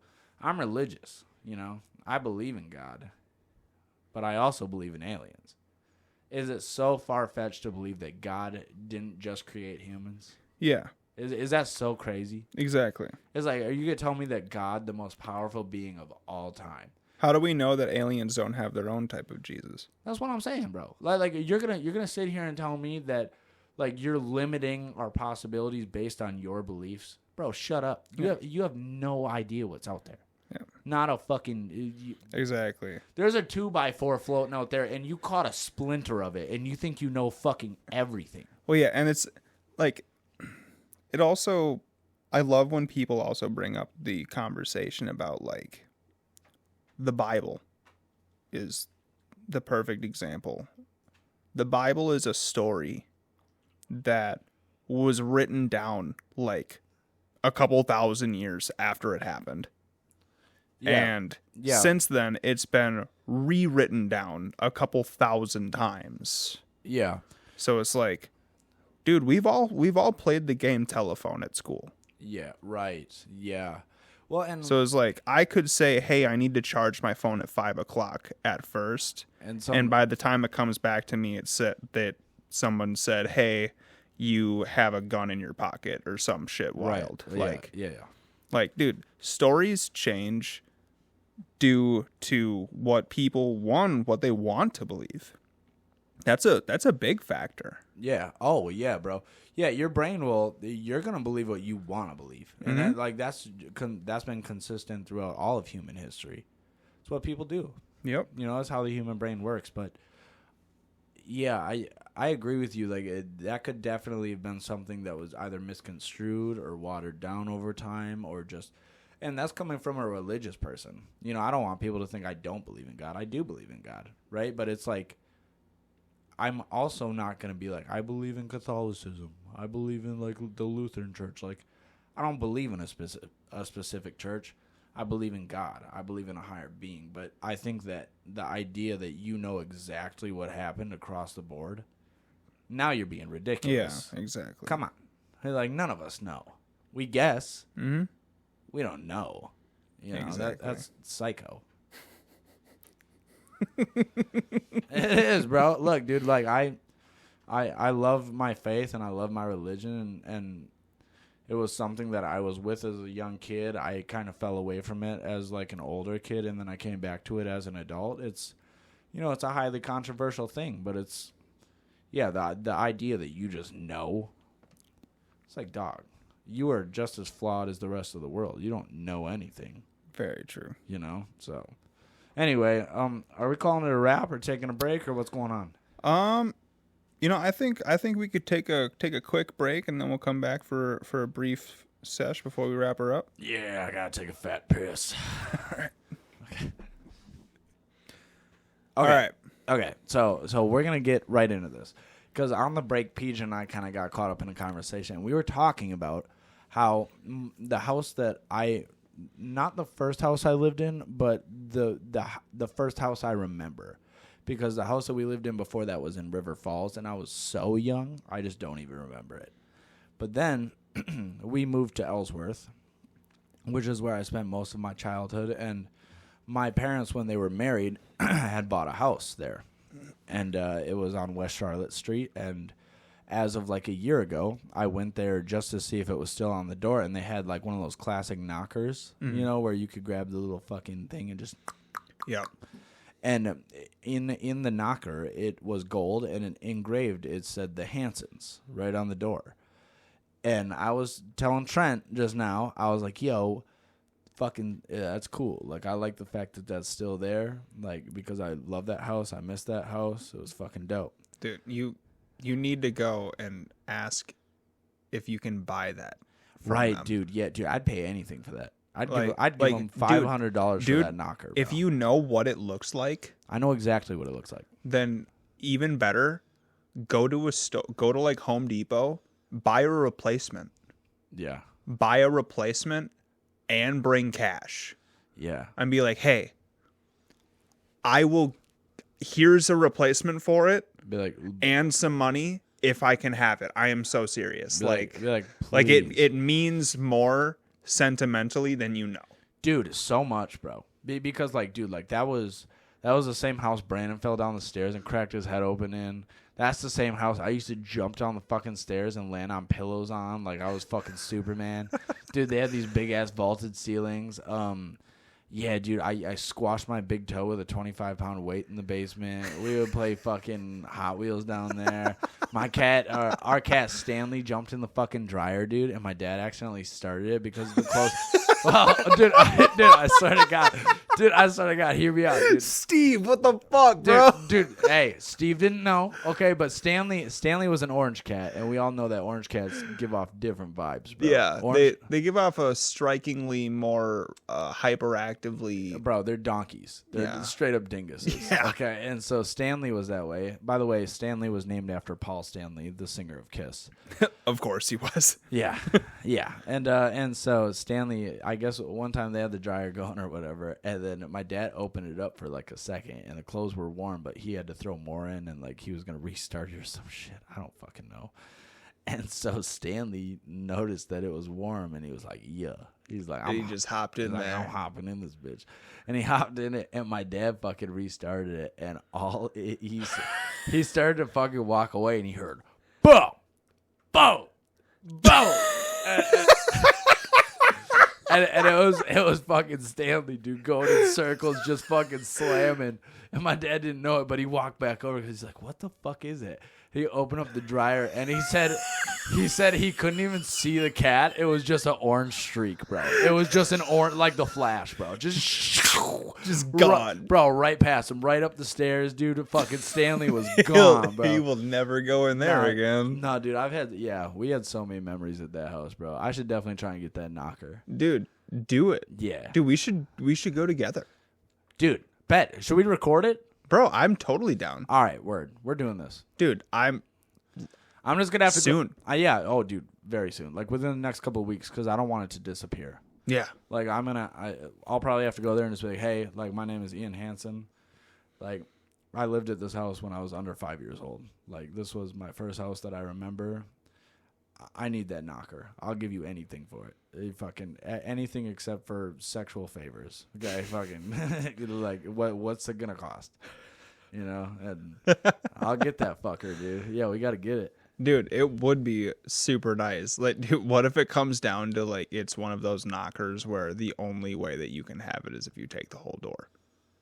Then I'm taking the fucking door. Like, would you look at him and be like, "I will buy you a new door"? Because yes, there's literally, bro. You got to think, dude. Doors can get up to, we're talking thousands of dollars. Name your price. I need the knocker. I will stab myself in the cock to get that fucking knocker. I was gonna say, like, dude, if it's like a beautiful like $1,700 brand new, it wasn't that expensive, like, but yeah, I remember it. It's still like a white door, just like it's just a basic. It's very typical. Okay. It's a typical aluminum. Yeah. What made it different was the knocker. The knocker it's just like a gold knocker. It has like a lot of detail on it, and then right on the top of the knocker, it just said the Hansons. And I wonder if the knocker is just an adhesive. Dude, if it is, I would be way more thankful. I don't show up with a good Well, pry bar one day. Well, we're not going to do that. And I'll tell you why. Because this whole podcast is just proving why we shouldn't do that. They're going to fuck it. They're going to be like, oh, good. They're like, oh, good. Somebody stole that shit. No, but yeah, we'll, yeah, dude. We got to go within the next couple weeks. Dude, I'm totally down. Yeah, man. I'll straight up. I'm always up for an adventure, bro. Dude, yeah. And, dude, we have so many funny adventures in that fucking house, bro. Like, Dalton used to come over when we were living at that house when we were real young, and we used to have snowball fights in that fucking front yard. There was one time my dad poured antifreeze in the snow in the front yard, and all I remember from that winter is my dad told me about 30 times. He's like, don't eat that. Like, that's all, dude. Like 30 times. He's like, yeah, that's not fucking Yeah, I wouldn't do that. Nah, he would just straight up tell us. Like, he would say shit in such a matter-of-fact way. He'd be like, yeah, that'll kill you. And I'm like, okay. He's like, yeah, don't eat that. And I'm like, okay. Yeah, no, dude, we're gonna do it. We gotta go get that knocker. I'm up for it. And when we do it, I'm bringing it to the podcast just so I can show you guys. 100%. Because I know, bro, you guys are gonna be like, shut up. And I'll be like, dude, this was here when little 3-year-old me was here, dude. Like, it's just chilling. I'm up for it. Hell yeah. So, all right. Here's my question that I have for you, buddy. What's the weirdest thing that you've ever seen or that you have used as a blanket? As a blanket? Yep. Dude, cardboard. 100%, dude. I've used cardboard. You've used cardboard? Yeah. Okay. Yeah. I had some jank ass friends, bro. Don't judge me. Cardboard. I've used rugs. Yeah, rugs are up there. Yeah, and granted, cardboard was a shitty blanket, by the way. Oh yeah. Yeah, and I mean, I would imagine cardboard. I've used better, but not great. I've used like the flaps of the couch at the bottom of the couch. Oh, you know what, dude? You nuzzle up against the couch and you flip the skirt of the couch over you. I've seen Cass do that, and I'm like, yo, we have so many blankets, it's not funny. I was like, you're being extra right now, dog. Hey, he just kind of looks at me like, what? And I'm like, dude, like, you do not. He's just being a kid. Yeah, well, really, yeah, that's what it is. But yeah, no, I've used carpet. I've seen somebody use saran wrap before. I've seen that happen. I didn't do that, but I've seen somebody do it. Oh, dude, pillowcase. Pillowcase is number one. I've literally seen somebody strip a pillow, tuck their entire balled up body inside of it, and then just fucking sleep. I'm like, bro, you are giving off some serious crackhead vibes right now, dude. That is elite. Well, I've seen somebody use a folded up lawn chair as a blanket before. Bro, that's almost as jank as cardboard. Yeah, that's right up there. Yeah. All right, and it was like one of those ones where it was like it's like fucking nylon, so it's not even like actually warm. Like there's kind of a breeze that goes through it, so it's like like it's not a solid fabric. Sure, yeah. A lot of airspace. Yeah, way too much. Dude, by the way, you're gonna appreciate this before we move on. You know what show I got Cass watching lately, and he fucking loves it. Which one? Ben 10. And the original, not Damn right. Not Omniverse, the original. Damn right. Fucking like, dude, and he was checked into it. Dude, yesterday we were watching it, and it was the episode with the clown guy, the clown guy that like takes souls and whatever by making people laugh. Dude, we watched that, and Cass was like, he's scary. I'm like, yeah, Ben 10's gonna fuck him up though. You know, I didn't say it like that. Yeah, you know what I mean. I was like, yeah, like don't worry, Ben will get him. 100%. Sure enough, he did, and I was like, my man. Dude, Ben 10 is still one of the most elite shows. The original is like unbelievable. Yeah. Omniverse gets a little because it's kind of confusing, and now you're talking about like multiverses, and it's a whole different thing. And once they started like being like, oh yeah, he has like a million creatures that he has like now. 30 aliens. Yeah, like like because like as soon as like they introduce like his older version of himself and shit, Yeah. like they were like, yeah, he has like 100+ characters that he can use at all times. And I Stupid. was just like, Stupid. I was like, okay, now you took all the suspense out of the show. Yeah. Because like a big part of the show Is was limiting him Yeah. having limitations. Yeah. To Right. hey, you have these 10 characters, these 10 true abilities that you can use, And do what you will. how are you going to Yeah. use these 10 to help Right. you? No, I agree with you. And like watching the original again, like we've been locked in. Like he watches it, but like I'm locked in just as hard. I will Like, say dude- a lot of the creatures though that he does end up having are like super useless. Like a lot of the DNA, because like doesn't it end up becoming like the Omnitrix can like collect DNA of aliens? Isn't that how it works later? I don't know because I only watched a little bit of Omniverse. I didn't get super far into it. I think that's how it ends up working. As soon as the Omnitrix touches an alien, it takes its DNA. And I know- you can have that alien. I know this. We restarted the whole series, right? So I got to kind of watch from the beginning again and experience it all over again. Yeah. And I know that the first alien he turns into is the flame guy, right? And I can't. Yeah. And it, like he basically like lights the forest around him on fire, and Uncle Ben and Gwen are like, what the fuck is that? Like we better go check it out. And they show up, and Ben's like I think he calls Gwen like a freak or something, Yeah. and Gwen's like, Ben, you know, Yeah. and he's Yeah. like. He's like, yeah, you like my digs, you know? Like, Yeah. He's fucking just ripped, dude. He's just a big flame guy, and I'm like, damn, dude, that's pretty hype. I'm like, that's dope. Yeah, no, But it's so accurate though. I love how they do that scene because it's so accurate to the fact that he's a 10-year-old kid that was just like, Yeah. hey, I'm like 6'3" and like Yeah. able to like conjure fire now. yeah. Like, I can throw fire out of my fucking hands. Yeah. yeah, pretty hype. Yeah. You know what I mean? it's like, Yeah. oh, dude, Yeah. elite show. Yeah, I gotta find out what we were watching it on because I forgot. But yeah, Ben 10. Because Ave actually, she was the one that put it on accident, and she thought it was the same one that Cassie used to watch, and he used to watch Omniverse. But I kept telling him, I'm like, no, we gotta watch the original. And Cass was being a stubborn little fucking 4-year-old, like, me, I don't want to watch it. And I'm like, you don't even know what good things are, you shit. So did you hear about the guys that put cocaine on cornflakes? I did dude, I saw this last night. Did you? Yes, dude, and I told Ave, and I was like, yo, that would have been the best cereal for me to eat like 3 years ago. I would have loved that shit. I was like, yo. Yeah, it was like 44 pounds. Yeah. Yeah. Holy shit. 44 pounds of cornflakes covered in cocaine instead of sugar was confiscated. Yeah, good thing, too, because I love me some Frosted Flakes, and I don't need to get dosed up like that, bro. Holy Dude, like, shit. here's my question. Yeah, here we go. Stay out of Gotham. What was the plan once the cocaine flakes reached their destination?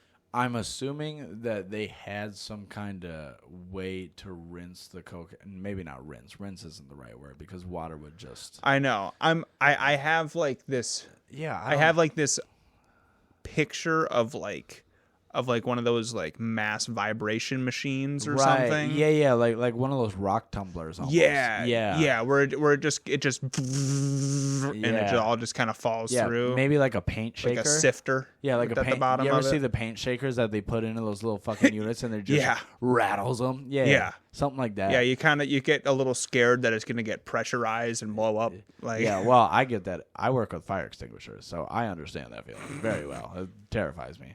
Speaking of which, I guess some guy at a different company, not for the company I work for, he lost his fucking finger recently because he tried to crack a fucking valve on a fire extinguisher. The thing shot off and grabbed his finger and ripped it off.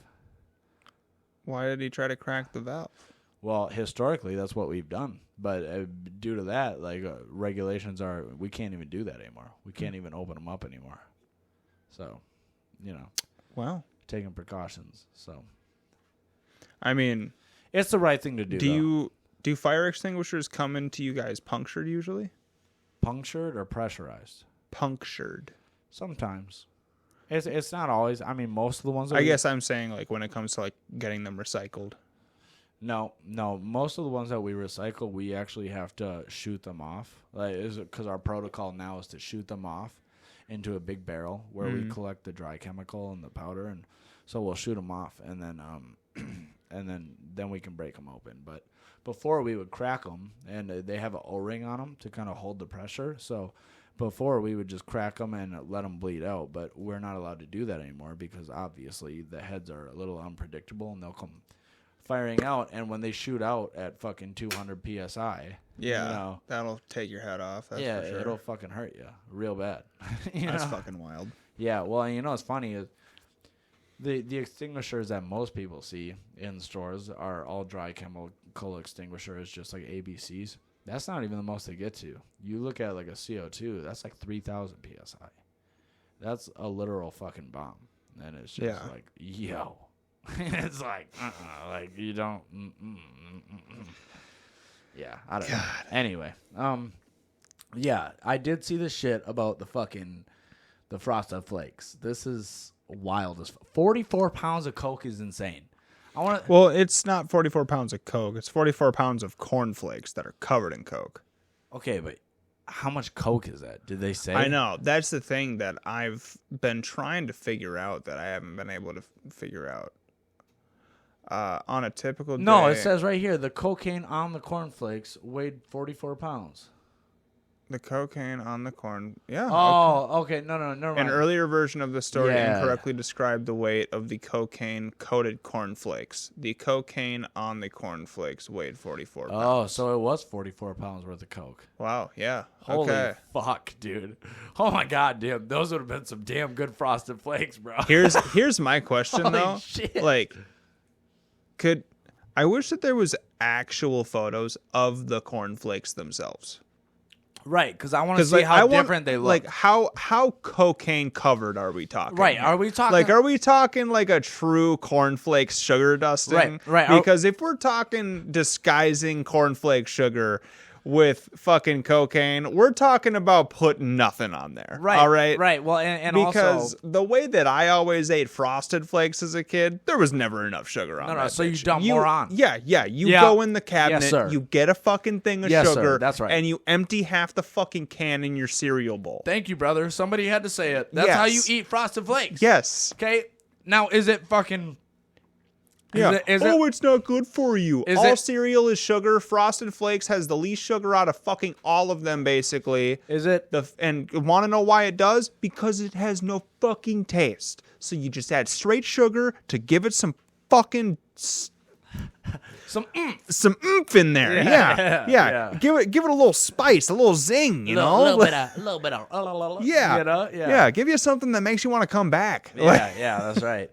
Okay, so... I got one last thing for you before we go. Okay. Because I think we should wrap it up here. I got to take a wicked fat piss again, somehow.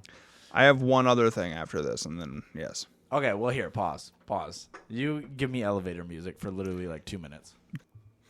Okay, I'm back. Sorry. Dude, I had to pee immediately. I like these corduroys. I really like these corduroys, and I was about to douse them with hot piss, bro. I'm not doing that. Gross.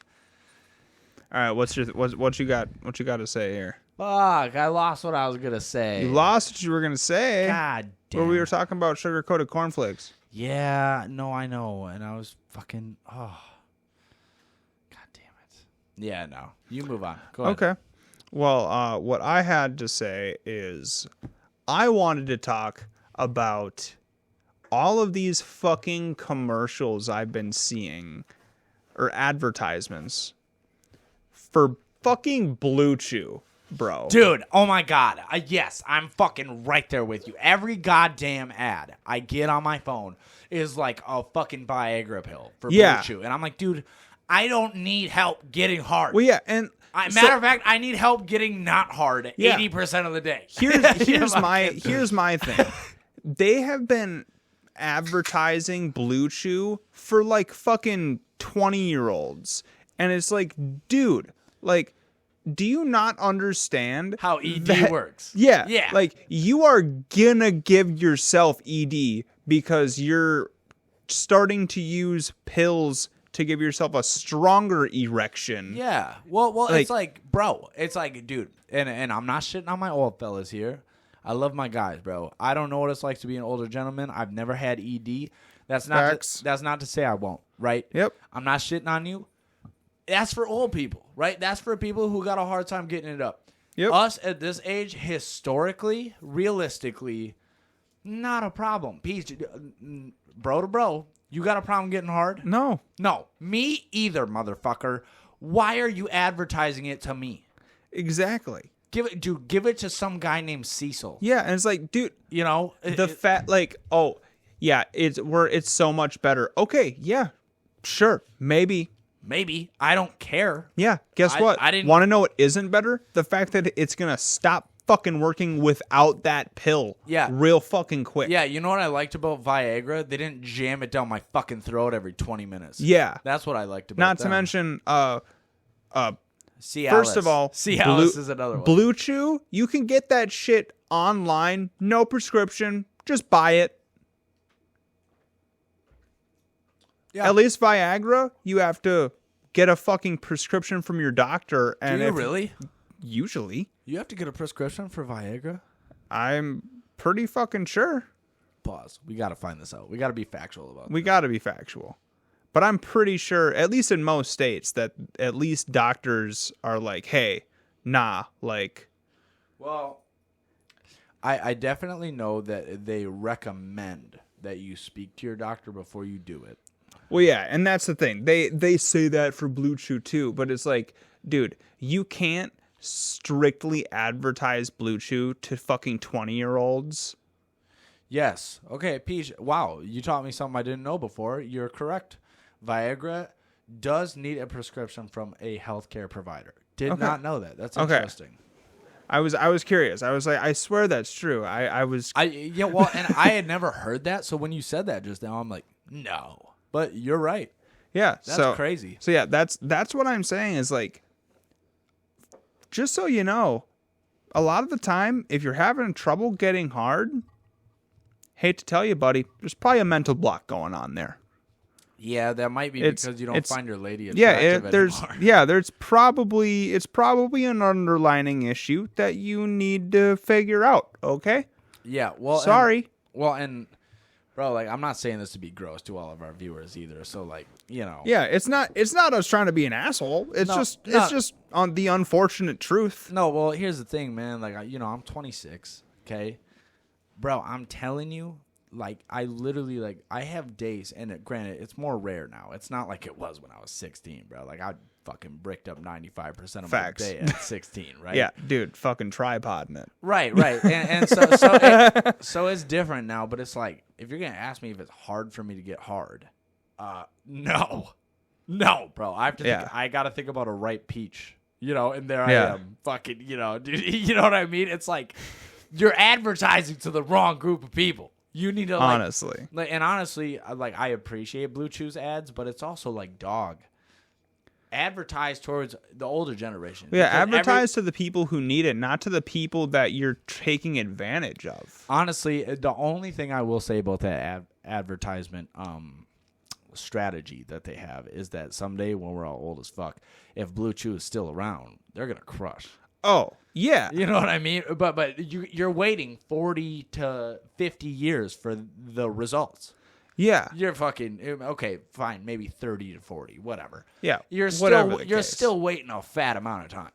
Well, yeah, but but I can guarantee you that if you look at whatever Blue Chew's warnings and everything say on there, I can't actually guarantee you because I didn't read it. But I bet you, if you fucking look at it, it says something along there about how it will affect how it operates in the future if you don't actually need it to get hard in the first place. Yeah. Well, and it's just like, look, man, I know you're trying to make a living. I know you're trying to make money. Point it to, it's like I don't point my gun at the kid being held hostage, right? Yeah. I don't do that. I point my gun at the criminal holding the kid hostage. Yeah. Okay, stop pointing your gun at me. My dick works fine. Yeah. Exactly. It's like, bro, Come on. You know what I mean? It's like, come on. What are you doing? I know that that's probably a piss poor analogy, but I don't give a shit. Whatever. I do what I want. Oh, wait. Hang on. I got one more. The glitter conspiracy theory. You had brought this up to me. We didn't really get to talk about it. Can you explain to me what the fuck that is? So, there is a conspiracy theory about glitter because we do not actually know who the number one purchaser of glitter is. All right. Okay. Pause. Pause. You're gonna give me another mental breakdown this week, dog. Okay. I'm throwing this out there. You don't get to bring up eels in the fucking Bermuda Triangle and then double right back around it. We don't know who's buying our Don't glitter. forget Sea-Watch the dog. Shut your whore mouth. You don't need to add on. Okay. So, okay, what are you talking about with glitter? What the fuck is that? We don't know who's buying the main supply. Yeah. So the biggest customer for glitter manufacturers. Number one, glitter manufacturers will not disclose who it is. Sus. Number two, it's suspected that all of the glitter manufacturers are selling it to the same place, which is believed to be the United States government. Okay. Whoa. Wait. Hold the fuck up. So hold on. Do you remember when we talked about prison napalm last episode, I believe it was? Yeah. So glitter also has a funny reaction that it does when it comes in contact with certain chemicals. Shut the fuck up, dude. Glitter, bro. It also acts as a type of napalm. No, dude. It's highly flammable. So let me see if I can figure out how to search it first. Bro. See if I can't figure out. By the way, dude, typing in glitter napalm might put you on a fucking FBI watch list. I know, that's what I'm saying. You better be careful about what you type in there, dog. Oh, well, good thing that what showed up was a type of reefer, as it says, THC. Yeah. And indica specifically. Why would somebody send a glitter bomb? I don't know. Probably because they fucking hate you. That's a dumbass question. Who Googles that? Apparently a lot of people. I'm not going to sit here and waste my time trying to find it right now. Sure. But basically, it's like a type of acid that you can combine glitter with.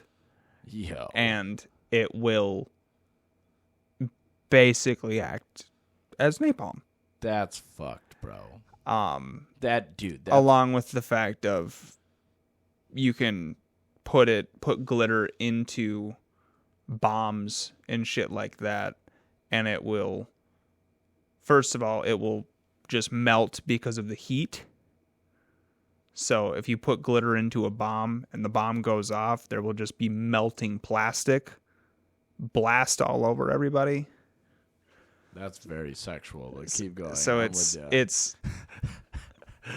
a matter of it's all conspiracy, yes, but you want to know what else is conspiracy? The fact that no one knows who the number one purchaser of glitter is in the United States. You know what, dude? I'm so tired of people saying shit like, "Oh, it's a conspiracy." It's like, yeah, bro. Do you think conspiracies were just born out of nonsense? Some, for sure. For sure, some of them are just nonsense. But all of them? No, dude. They became a regular train of thought for a lot of people because it's not that crazy. Because it's actually plausible somewhere along the line, bro. You know? And it's just so wild. Okay, so it says... So according to this... What? This is according to Reddit though. Yeah, I don't believe Reddit. Yeah, but also that's a curveball because I still want to talk about that. So this is according to Reddit. Take it with a grain of salt. We don't know how real it is. But according to a Reddit post from December 2022, the boat and marine industry is the largest purchaser of glitter, including cruise ships and shipping boats. The industry requires a lot of paint, and the salty ocean air means that chips and scratches need to be painted over as soon as possible. What a curveball. Yeah. What? You're going to tell me it's not a fucking dance studio in California? Shut up. Yeah. That's insane. Yeah. Okay. I mean, don't get me wrong. I understand fish like shiny The boat objects. industry buys large amounts of glitter and mixes it with the paint. Yeah, bro. That's wild. Like, and don't get me wrong. Like, I've seen it on bass boats. You know, Yeah. they have that special shine to them. Oh yeah, 100%. I know I've seen it. I've even seen it on vehicles. I know what they're talking about, but the number one? Nah. What? Nah. No. I don't believe you. Dude, Dude. I'm with you. I'm like, no. Like, what It's like, no. You want to know who I think is the number one purchaser of glitter? Epstein. Moving on. Sorry. Did you guys know he didn't kill himself? That's real. It's true. Okay, so I brought this up with the failed episode with Jake that we, lost. Oh, good. I'm happy I'm here for it now. Did you know Subway has a new slogan? And it is 6 inches for $6. Yeah, that's because the last guy to promote their sandwiches was fucking kids, like a weirdo. Yeah, but do you remember what their last slogan was? $5 foot long. $5 foot long. Yeah. Oh shit. Yeah. Wow. Subway takes a hard U-turn. They said fuck that. We're not doing that anymore. Yeah, 6 inches for $6. You get half of what you used to get like 6 years ago. Yeah. You get half of what you got 6 years ago for $1 more. Yo, which by the way, I want to talk about this. There's a documentary on Jared from Subway and the whole fucking deal, like how he got into that shit. Really? Yeah, I haven't seen it. My coworker was telling me about it, and he said it was really fucked up, but really entertaining, like worth the watch. Like, I guess, and granted, I haven't seen it, so again, take this with a grain of salt as well. I don't really know. He told me that Jared and like his manager were like in on it, and they would like go to elementary schools, and like he would talk for Subway as a spokesman, and that's where he would like find kids that he wanted to be a predator to. How fucked That's up so is that? fucked. Right, bro. I'm like, yo. Oh man, I don't know. I would have to look up the name of it, but here, let me look it up. Let me see if I can find it. While you do that, I'm gonna bring two other things up to you here. Yeah, so it's literally called. It looks like it's called Jared from Subway Catching a Monster. Released in 2023. What's it on? By the looks of it, just about everything. Okay. Fubo, Discovery, Max, Philo, YouTube, Hulu, Sling, Amazon, YouTube, Google Got Play, it. Apple TV, Everything. Fandango, and Investigation Discovery Go. So basically, everybody said, "Watch this pedophile." Well, yeah, I mean, it's just like They said you need to know. Well, my coworker watched it, and he told me that it was like, yo, because the way that he got exposed, I guess, according to my coworker, excuse me, was that he was with a woman that he had a sexual connection with, Jared, and eventually he confided in her like what had happened, and she went straight to authorities and was like, yo, this dude's a fucking monster. And they were like, well, we need proof. And like she literally went down the rabbit hole with everything, and she helped catch this dude. And it's That's like, insane. yeah, it's fucking crazy. But yeah, I want to watch it just because it's like, yo, like first off, how could anybody get away with it for that long? Yeah. And also, how many people were in on that? How many people did you collectively convince that was an okay thing? Yeah. That's a very good question. Yeah, what the fuck, dude? Anyway, I don't want to end on that note though. No. Let's end on a happier note. So okay, I got two things I'm gonna bring up. One is still on the side of crime, so we'll go with that first. Hannah Gutierrez Reed got sentenced the other day. Did you hear about this? Is this the bitch who went on vacation? No. Hannah Gutierrez Reed is the woman that was the armorer for the movie Rust that Helena Hutchins got murdered in. Oh, yeah. You remember Alec Baldwin shot and killed Helena Hutchins with a prop gun? Yeah. Yes. The armorer that was responsible for the prop gun For the weapons. Yeah. was sentenced 18 months in prison 18 months? for involuntary manslaughter. Yeah, okay. Dog. Pause. I'm sorry. Look, I'm sure that there's people out there who are like, it was an honest mistake. Bullshit. That's what I'm saying. You don't, dude. And according to Baldwin and a bunch of the other actors on the set, She totally should have gotten more. There were the original articles before she actually got sentenced. The original articles that I was reading was that she was looking at 15 years. And I was like, 15 years? Still, I don't think that's enough still, but okay.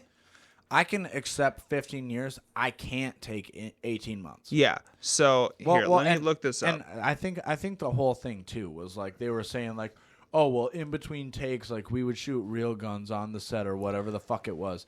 And it's like, yo, I don't care who the fuck you are. If you are a responsible gun owner in the slightest, Yeah. you are going to do everything in your power to keep live rounds away from blanks. Yep. Especially on the set of a movie when you're pointing guns at each other. That's fucking insane. Yep. So she got 18 months in prison. But one thing that still blows my mind is that a lot of articles are using like this quote from the judge. And I don't understand why they're using it because it ended up not making a difference in her sentencing. But the judge stated to her before she sentenced her that like basically like it's disgusting that she had to have her lawyers inform everybody of her remorse for her. Yeah. Yeah, it is because She showed none. Yeah, anybody who feels any kind of guilt would say it themselves. Exactly. Yeah, I didn't even know that. Yeah, the judge basically came out and was like, it's disgusting that your lawyers had to do that for you. And Are those her still lawyers only right there? got 18 months. I believe so. Yeah. Yes. I believe that's her legal team. Yes. They look like it. She must be on the far right. She's in the middle. Really? Yeah. Gutierrez. She looks whiter than shit. Gutierrez Reed. Oh, she must be married to a Hispanic person. Maybe. I would assume. Or her parents got married and Maybe. hyphenated. Sure. Yeah, you never know. Never know. You never know. Wow. Yeah, no, that's fucked up. Yeah, that's pretty fucked. She needs to fucking wow, yeah. Look, and I don't personally own a gun. I know a lot of people in my life that own weapons. I don't own a weapon, okay, because I haven't been trained properly and I refuse to buy one when I don't know how to handle one properly. I'm not idiotic enough to just grab one and be like, I know how to use this. No, that's not how they work. So that's crazy to me. And everybody I've ever spoken to, my brother deals with firearms in his job. I know a lot of people who deal with them in their jobs. And Yep. every one of them tells me, like, because I've talked about this specific case, like, with my brother and other people, and they'll straight up fucking tell you, like, yo, that's a hard mistake to make. Yeah, don't the rounds look so different, too? I'm not sure, honestly, because, again, I don't know enough about it. I would think because a blank shouldn't have a bullet in it. Like, yeah, but because the firing pin is what sets it off, I don't know. But I will say this. Anybody who is a responsible firearm owner knows that when you have blanks and live rounds together, you keep them as far away from each other as possible. Because that is a recipe for disaster. Undoubtedly, you're a fucking fool if you put them right next to each other. Separate tables, bro. Like, yeah, I got a real hard time believing it was a accident. Yeah, exactly. Yeah, fuck off. No, come on. Seriously, are we just not? Well, I mean, really, are we not using our brains? Come on, bro. I agree with you. Yeah. So, I want to end on this. So, this is the latest fashion. This is, as you can see, a Balenciaga bracelet. Yeah, that's a Balenciaga bracelet. Is that a fucking tape roll? Yeah. That is the dumbest fucking thing I've ever seen. Yeah, no, that tape roll bracelet is $4,500. Actually, I think it might be more. Yeah, I don't even have a comment for this one. Oh, sorry, 4,400. That's- Sorry, 44,000. My bad. Shut the fuck up! What did you just say to my face hole? Yeah, sorry, $44,000 for a Balenciaga tape bracelet. That is the. It's part of their fall and winter collection. Oh my god. Has the whole world fucking gone insane? That's fucking crazy. $44,000 fucking dollars. That's like roughly what an average American makes in wages yearly. Yep. But spend that on a tape bracelet. You can go to fucking Home Depot and spend $450 and get 6 of them. But sure. That is the dumbest. I literally.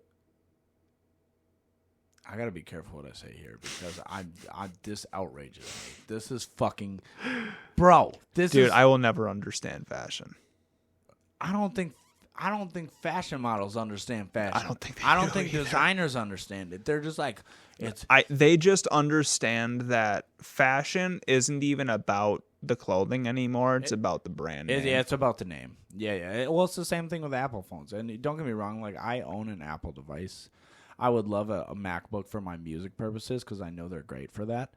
But it's also like, bro, don't kid yourself. You're paying for the name. You're not paying for the software. You're paying for the name. Mm-hmm. It's the same thing with buying a Gucci belt. It's like, why was that Gucci belt thousands of dollars? And dude, that's another dude. I think we mentioned this in one of the previous episodes as well.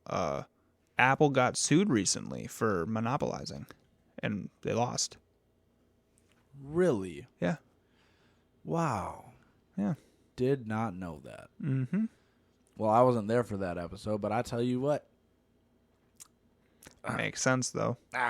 Because a big argument that they were able to use was their texting alone. How so?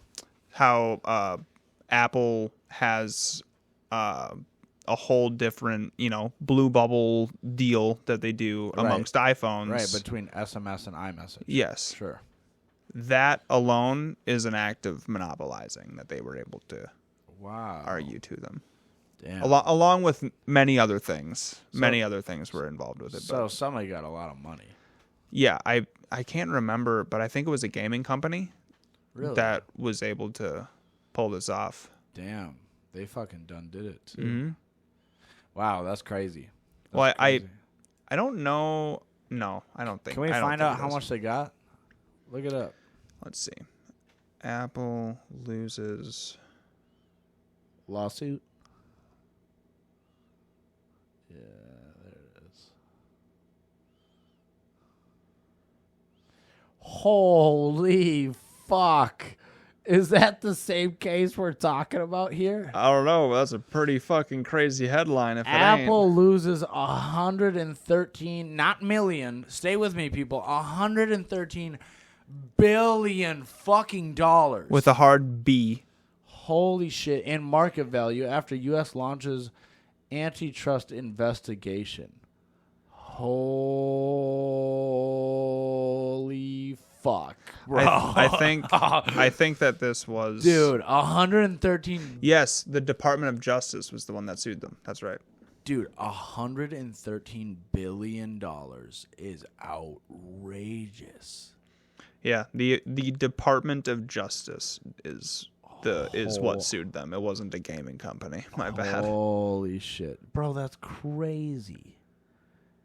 Peej, is that who cost them $113 billion? So yeah, they're basically another reason that they were able to argue the whole monopolizing thing too is because of you can't buy